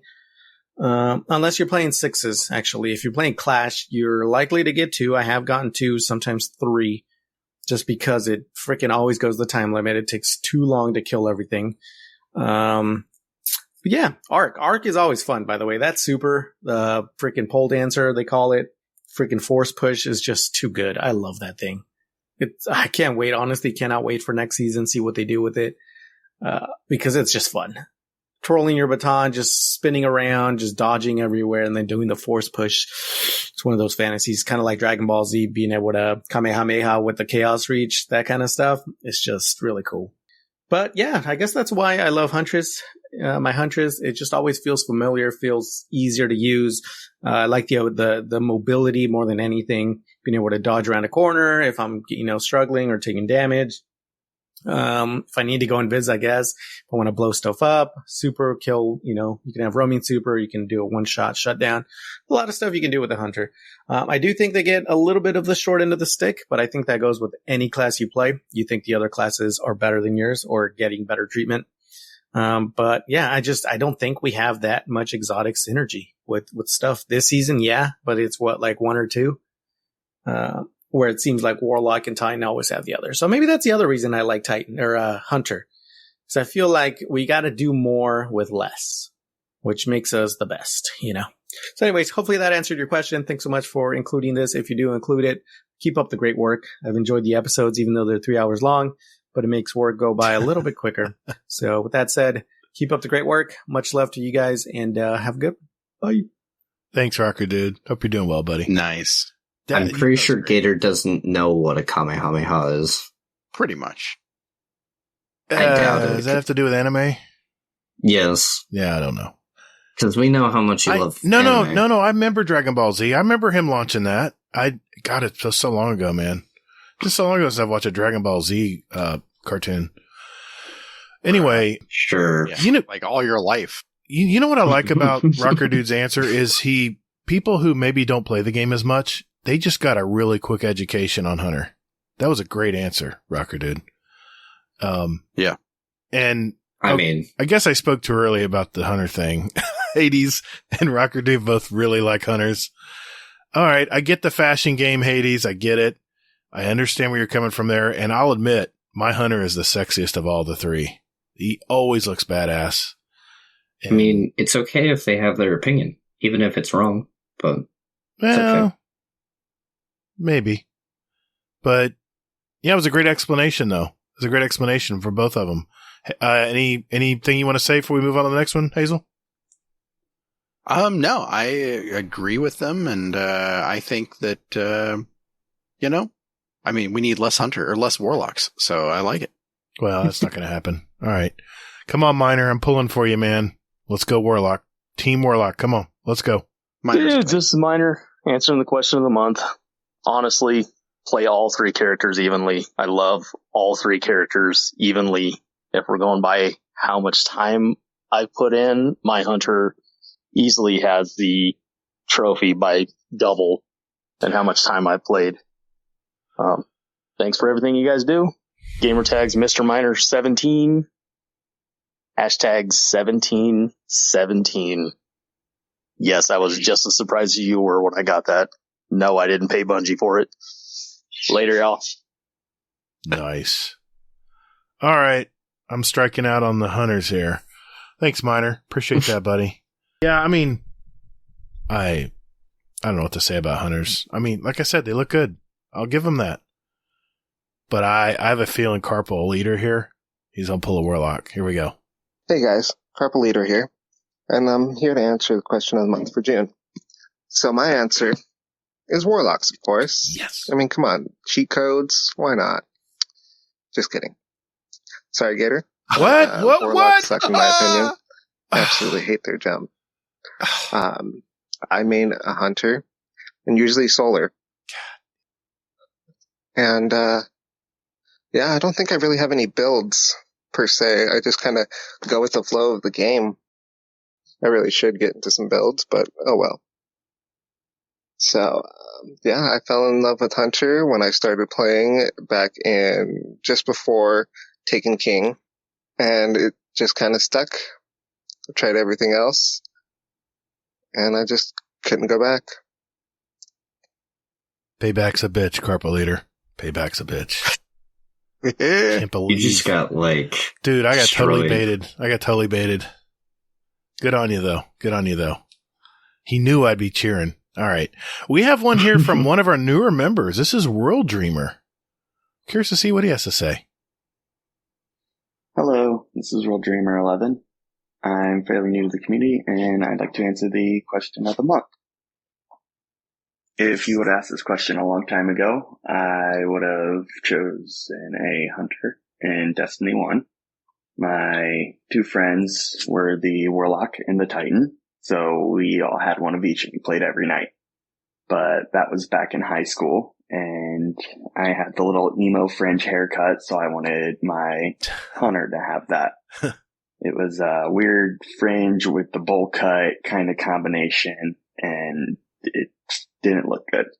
So recently I downloaded Destiny 2 and I started that up, and I looked at my characters that I had converted over from my Xbox, and my hunter was just staring at me. I was like, do I jump back in with him just like old times?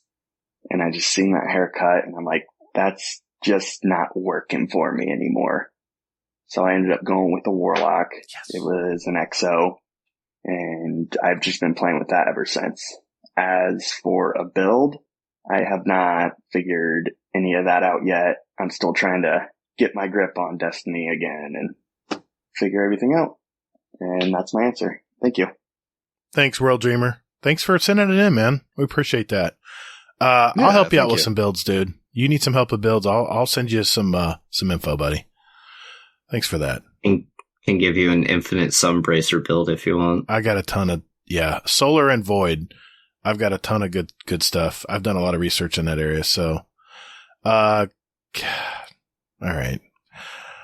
Here's Hawkslayer. Oh, come on, Warlock. What's up, guys? Hawkslayer here. I'm anchored to the side of the river right now on a barge, and I'll float down the middle of it, heading straight towards the river. Thank you, Gator, for being my birthday buddy. Everybody who was in the Discord chat knows about all that. Anyways, on to the question. I am a hunter main. I've played a hunter since beta of Destiny 1, and I have not changed my mind. I have never questioned it. Essentially, the whole ideals, even going through the lore, the hunter fits my personality the best. It's a gambler, it's a trickster, it's mischievous. So I will never change my mind on that. And I will hold true to my hunters till the end of Destiny. So, talk to you guys soon. Love the show. Man, that was your birthday, buddy. I thought you'd be a Warlock. Oh, well, another one bites the dust. I mean, okay, I get it. I get the hunter. I get it. I just didn't see Hawkslayer as a hunter. It's all right. Oh. Brittany. Come on, Brittany. Let's go. Hey, guys, it's Brittany. And I have my answer for the question of the month. And I'm going to start off with a simple phrase. Okay, everybody say it with me. Hunter equals master class. That's right. So as you may have guessed, I am indeed a hunter main. And I have been from the very start since I started playing Destiny 2. I usually go with my Void Invis hunter build with, let me see if I could say it right, Omninoculus. Maybe. Close enough. That way I get 2 invises and I can share it with everybody because, those warlocks really need some help. Sorry, Gator. This is my comfort build. I've always gone back to it, and I probably always will. Last season was my absolute favorite because I could just be invis the whole time. So that's why I choose Hunter over everybody else. So here, let's say it again, guys. Hunter equals masterclass forever. Hazel is being so entertained right now. Oh, I have the biggest smile on my face. I don't know whether it's because I'm drunk or if it's just because I'm just. I knew she was going to say Hunter right off the bat. I thought she'd be a Warlock. Gosh. No, I haven't seen her once touch it. Dang it. All right. I'm still Team Brittany. All right, here we go. Oh, God. Rodimus. Okay, I'm guessing Titan on Rodimus. Here we go. So this is retaining to the question of the month and the reason why I play Titan. I've always played a tank or a figure in games that can take a high amount of damage and can punch things. I refuse to play a hunter because all they do is hide in the shadows and frolic through the grassy field like they were the world's greatest thing on earth. And I refuse to play a warlock because, well, space magic, and they think they're better than everyone else. We are. But Titan's the way to go, and hunters suck. Thanks, Rodimus. RushJet. Let's see what he has to say. I think I know the answer to this one. It's not looking good for Gator. Okay. No. RushJet, what's up? Yo, what's going on, dads? It's your boy RushJet. Sorry I've been MIA. I've been busy with work and other hobby stuff popping off. But question of the month, what class do I play? I main a Titan, and I only have a Titan. I tried some of the other classes early on in my Destiny 2 plays, and I just nothing really clicked as well as the Titan did for me. I have always been a fan of the big man punch-a-bunch type class. I always played like warriors and barbarians and like D&D and Diablo and all kinds of RPGs. And I'm drawn to the big, bulky armor. I always like that kind of aesthetic. I like the aesthetic of heavier is safer type thing. But yeah, I main a Titan. I just love them because they're big, angry tanks, man. I love having everything look at me on the battlefield and me just respond by punching them in the face. Good time. Anyway, y'all, I love this idea. Keep it going. Take it easy. We'll talk to you soon. Bye. Thanks, RushJet. All right, so it seems like Titans and Hunters have made a come back here on us. We've been here for years. Okay, fine, whatever. All right, I got 3 more people here, and let's just see what happens. They're all Englishmen, by the way. Here we go. Let's start with Mr. Monkey. Come on, Mr. Monkey, I'm pulling for you, man. Come on. Hey guys, Mr. Monkey here. Answering your question of the month for June, what class do I main and why? I main a Warlock, and why? Because of the jumping. No, it's mainly because it fills the power fantasy more for me than the other 2 classes, although I do play all 3. I love the fact that with Warlock you can go for burst DPS with Nova, you can go healing with Well, or you can do crowd control with Stasis, and I love some of the exotics such as the Necrotic Grips, and Osteostriga stroke Thorn for spreading poison everywhere. Love the show. See you guys soon. Bye. See, I knew this would be his answer because he's my raid buddy. I just love that, man. Yeah, you have 2 warlocks right at the beginning of a Vow Disciple, and we just destroy everything that comes at us. Nicely done, Killamonkey. Whatever. All right, number 2, Englishman. This is for the question of the month. What Destiny class I main and why? So, I've always been Warlock main. Yes. I think since Destiny 1. Now in Destiny 2. What? It's just the first class I used, and I feel like they've always been jack of all trades. I know now with Solar and Void 3.0, like a lot of the other classes can also have like their moments to shine, and they don't have to be limited by this class can't heal or this class can't get Devour, because most classes can now. Well, all classes can. And start igniting shit. So, in Plus, now it's Solar 3.0, before it's Void 3.0. I like the changes that they've made with it. But, again, just because I'm a Warlock main doesn't mean that I don't play Hunter and Titan. I do. Love the Titan Bonk Hammer, and I love the Hunter Ignite, like running around with infinite nades with the Gunslinger and trip my nades. It's just so good. So, yeah, I think Hunter and Titan are all in a good spot. But last season I was running around with a lot of the Void, Devour, and all the weekend stuff, because it's just good to get an extra damage buff, and now it's Radiant with Solar, so excited to see what Arc brings. But yeah, that's my answer for the question of the month by 2 very smart Englishmen right there. All right. I'm pretty sure I agree with everything. Yeah, on that one. I do too. All right, we have a surprise speak pipe here. Haven't heard from this guy before on speak pipes anyway. And yeah, I'm really curious to see what he says. Bit Dead, what's up, buddy? Hello, gentlemen. It's Bit Dead. I don't know if this is first time, long time, or if I've sent you a speak pipe before. I don't remember doing it, but I'm sure I have. Anyway, question of the month. My favourite character, or subclass, or whatever you want to call it. It has to be Titan. It's always been Titan, to be fair. I started in Dark Below and fell in love with the game. I tried all the characters and Titan was just the one for me. I'd like to say it's because I love smashing things and all the rest of it, but actually it's because I'm piss poor at the game and I need as much armor and as much health as possible. So I thought Titan might help me do that. And that's about it. It's nothing interesting, nothing brilliant. That's just the way it is. Anyway, guys, keep up the great work. Much love to you all. Stay beautiful. Laters. Thanks, Bit Dead. Appreciate that, buddy. All right, so anybody keeping score?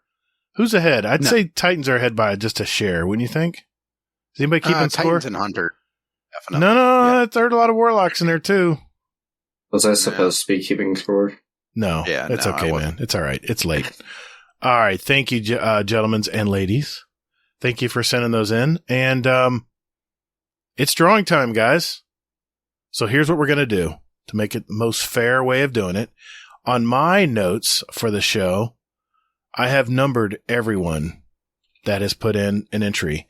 We have 5 people who put in an answer on our Discord channel. That would be Mr. Sovi, Running Red Lion, Frostbyte, basically NaCl, Salt, and 21 Cabbage. And you just heard all of our speak pipes, which gives a total of 20 people that are going to win something tonight, at least have a chance to. And because we have such a great outpouring of speak pipes here, I'm going to do 3 drawings for podcast swag tonight. So let's start first with our $25 Amazon gift card. And Frost, I need you to pick a number from 1 to 20. 14. Rodimus Prime, you have won a $25 gift card to Amazon, buddy. Congratulations. So that leaves, well, we did have 17 speak pipes tonight, and we'll take Rodimus out of the drawing for the podcast swag. So that leaves 16 speak pipes. So I have 16 entries for our podcast swag drawing. And let me reshuffle the numbers here. And Hazel, pick a number between 1 and 16, sir. All right. We're going to go with number 4. Number 4 is Carpal Leader. Congratulations, buddy. You got some podcast swag. We'll be sending that to you. I'll DM you and get your address. All right. Let's keep rolling here. I'm glad that he got some because he deserved it for trolling you. Yeah, man. He got me good, didn't he? All right. Second drawing. All right. I'll take Carpal out. Reshuffle. Number 14. Rocker Dude. Dude. Got some podcast swag. Thanks, buddy. He gave the greatest answer, too. He did. One of the greatest answers. Yeah, I mean, people who didn't know much about builds are actually a little educated on what to use. So, yeah. Yeah. Good deal. Congrats, Rocker Dude. I'll be in contact with you. We'll get your particulars so I can mail some podcast swag out to you. All right. What's our next number, Frost? 6. Big Briggs, you have won some podcast swag, my friend. I will be getting Titan. Yeah, whatever. I'll be DMing you. Titans. There we go. Damn it. I'll DM you, buddy, and we'll get your particulars, and I'll get that sent off to you as soon as possible. Well, congratulations, all 3 of you. I'll be getting in touch with you. We'll get some of that some podcast cool stuff out to you. And yeah, congratulations, guys.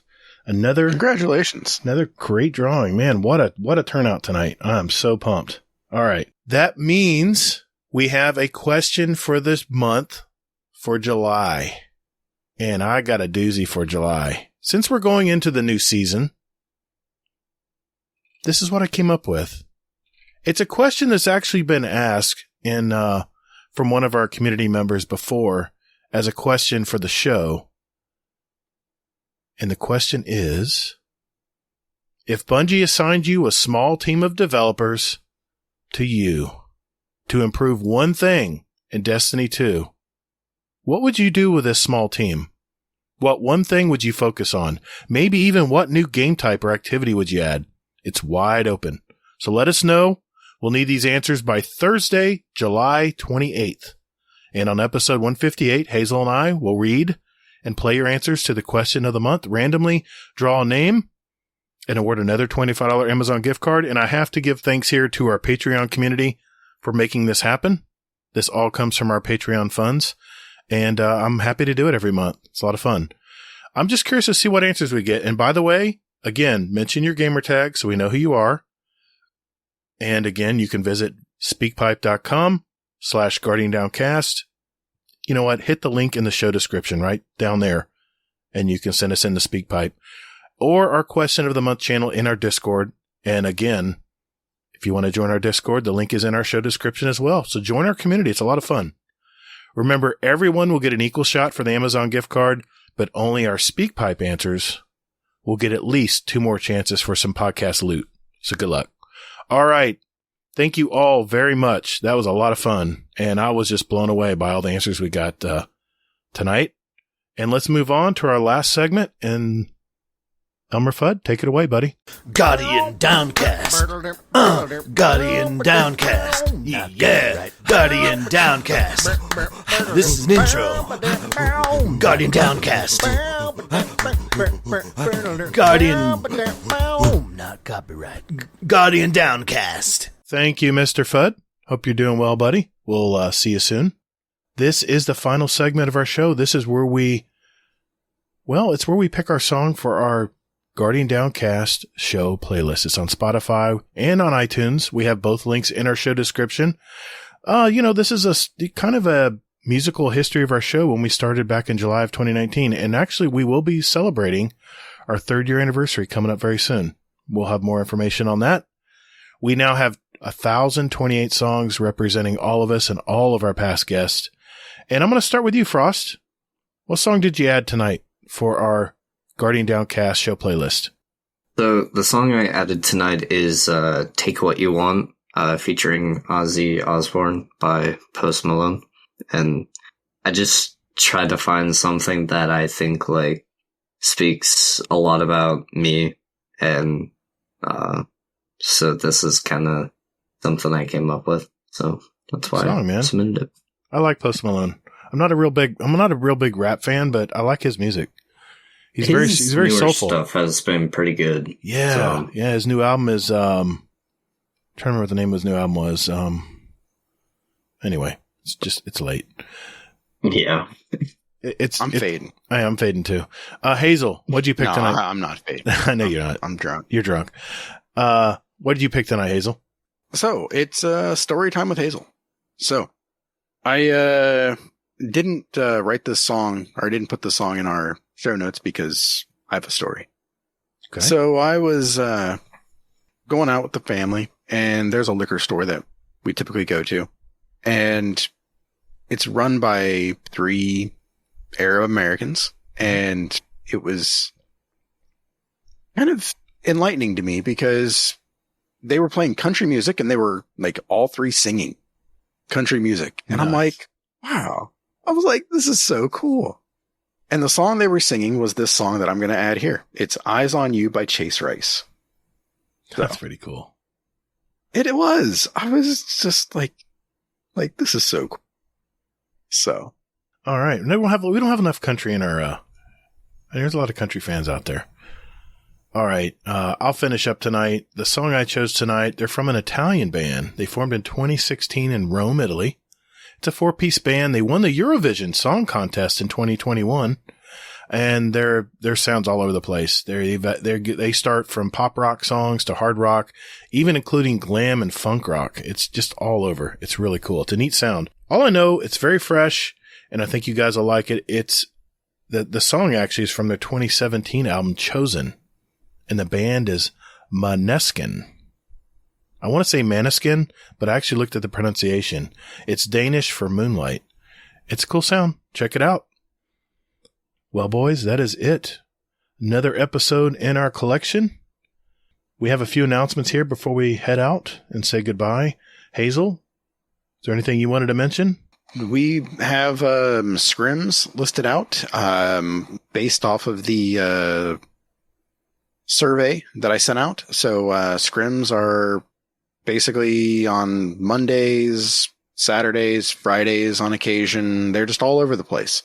So we have quite a few people turning out. So, good stuff all around, I think.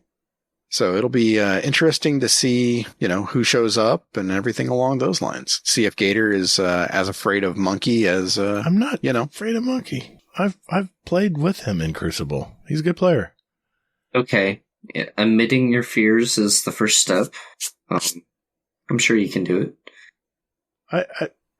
He's a good player. He really is. I'll leave it at that. There we go. I'll take that. All right. Thanks, Hazel. You know what? It's been a real success, man. I've been really surprised. It's really taken off. In fact, we'll have our first Saturday scrim tomorrow at 10 p.m. Eastern time. Second, surely. Second Saturday? You had one before then? Yeah. I must have been asleep. Okay. Yeah. Monkey was there. I saw Monkey and I'm out. Yep. Yeah. Mr. Monkey's hard to play against. Yep. Exactly. But I'm also going to be setting up like raid nights. Okay. So just keep an eye out for those as well. I'm just trying to finalize everything there. Absolutely, man.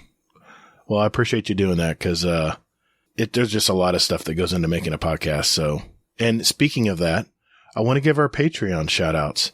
Just want to give a shout out to our Dungeon Champion patron Scoot and our Raid Boss patrons, basically in ACL, Jealous, and of course Frostbyte here for their support. Thank you. Appreciate that, man.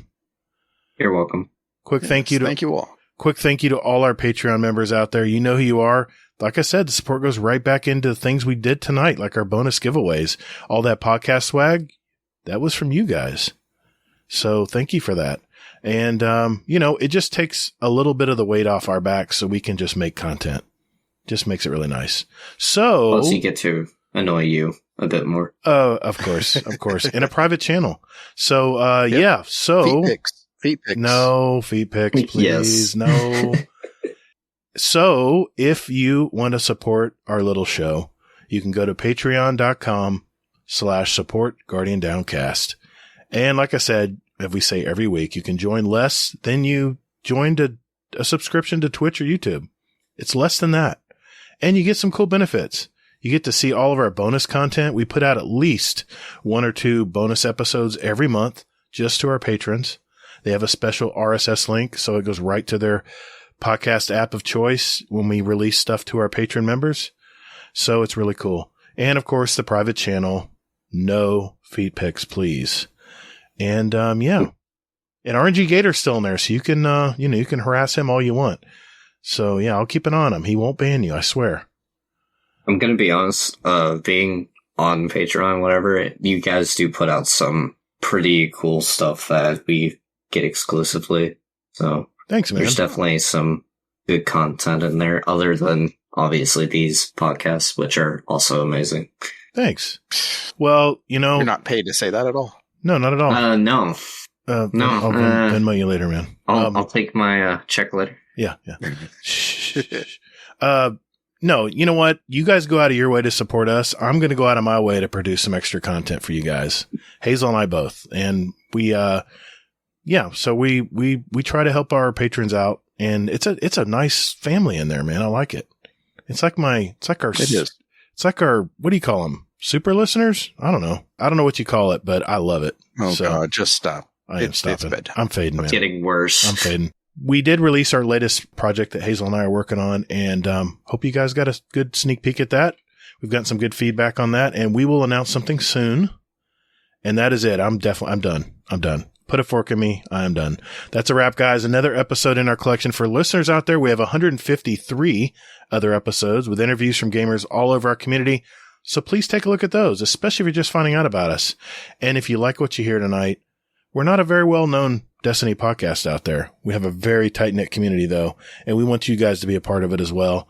And if you know a Destiny player out there that might want to listen to our show, send them a link. Send them that share link. Hit that share button. We appreciate it. Well, Frostbyte, thanks again, buddy, for hanging in there tonight. We had a long show. We had a lot of stuff we had to get done tonight, but thanks for sharing your story with us, man. Thanks for having fun with the speed run and all your input on all Destiny talk and your talking about Destiny 1 versus Destiny 2 players. Great content tonight, man. So before we leave the show tonight, this is a chance for you to shout out anybody you want to shout out, or even yourself. Well, I'll just start with thanks for having me on. I definitely plan on being on this a lot more. It was pretty enjoyable. If I did have to shout out anyone, though, of course, it would be the first person would be my boy Jealous. He's the one that introduced me to this podcast, so I wouldn't be on it without him. So very cool. Yeah. And where can people find you if they want to reach out there? If you really want to follow me, I don't really post much stuff on these accounts, but I do have a Instagram and Snapchat. I go by no.frostbyte. That's pretty much where you can find me. Very cool. Hazel? Nice. Where can people find you, dude? Hazel NT. Anywhere and everywhere. Except for Twitch, where I am the Hazel NT. You can contact me on Twitter. I'm at Todd the Gator. Remember, that's G-A-T-R. You can also find me on Steam and PS5 as Gator, G-A-T-R. All caps. Don't forget the underscores. I'm also on YouTube. Very same way. And before we go, guys, hey, what do you say we do an Uncle Scumdeath's corner before we take off tonight? Sound good? I like it. Obviously. I have to. All right, Uncle Scumdeath, what is going on in the UK today, brother? Hello, and welcome to Scumdeath's Corner. My brother's just phoned me up, and he's like, you ain't going to believe this one. So you lot might not believe this. But my brother's a painter and decorator, and he'd finished work, and he stood by his car. Yapping to his workmate. So my brother finished yapping to him, jumped in the car, drove off home. He stopped off at the local sort of supermarket, and then got a couple of tinnies, as you do, and then drove home. And he got home, he's chilling out at home, and then his boss phoned up and said, Dave left his work phone and his actual, his personal phone on top of your car while you were yapping. My brother's like, are you kidding me? He's like, no, he's left his two phones. And his personal phone is one of them flip cases where it's got your bank card in it, a couple of bits of fucking cash and all that. So his boss is like, can you go out and look at your car and see if the phones are still on your car? And it's like, there's no way. He's like, I've driven for a couple of miles now. I've been over speed bumps and everything. There's no way them phones are on top of my car. But he's like, I'll go and have a look anyway. So he goes out the house, goes up to the road, and you ain't going to believe it. Both phones are still on top of his fucking car. He's like, I can't believe this. I'm like, hey, what happened there? God knows how that's happened, but it's a pretty good one. So matey tomorrow is going to get his phones back. That's not bad, is it? Because they could have smashed anywhere along his journey home. So, yeah, not bad. Sometimes people do have good luck. But that just shows that my brother is a sensible driver, not legging it around. It's 30 for a reason. So, anyway, I thought I'd share that one with you. Love you all and take care. All right, stay safe. Goodbye. That's awesome. Continue to be safe out there, everybody, and more importantly, take care of one another. The weight of the world was on your shoulders, and still you triumphed. Marvelous. Thank you all so very much for listening. And later, Guardian. Get toddled. Bye, guys.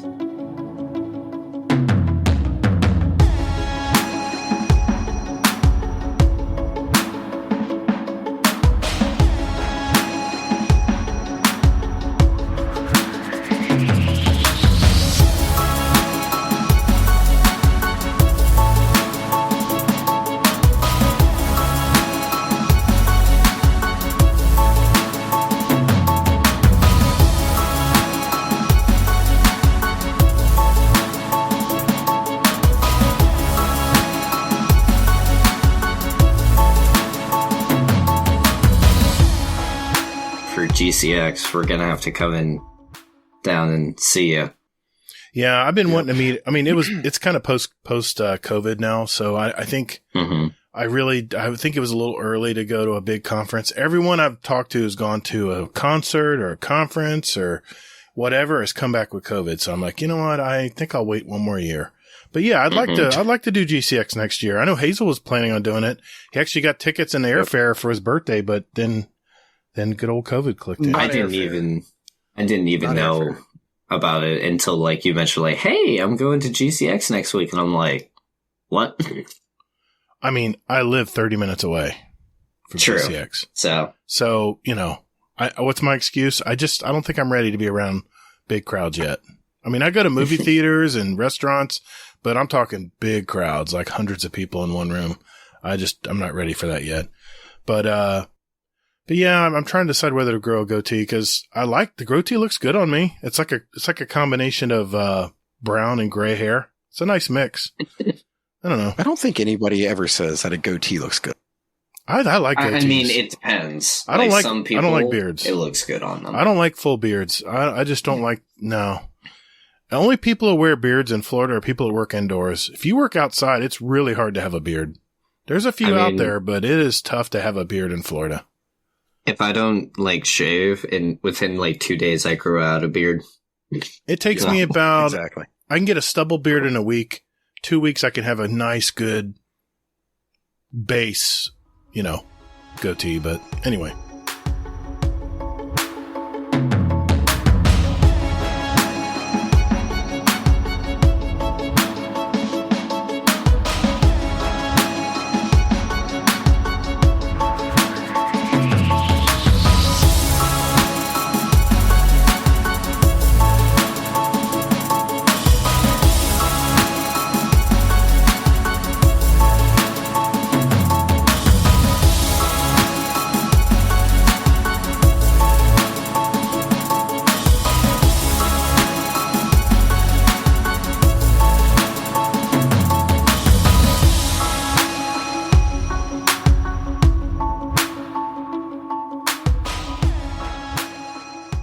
This is my worst nightmare.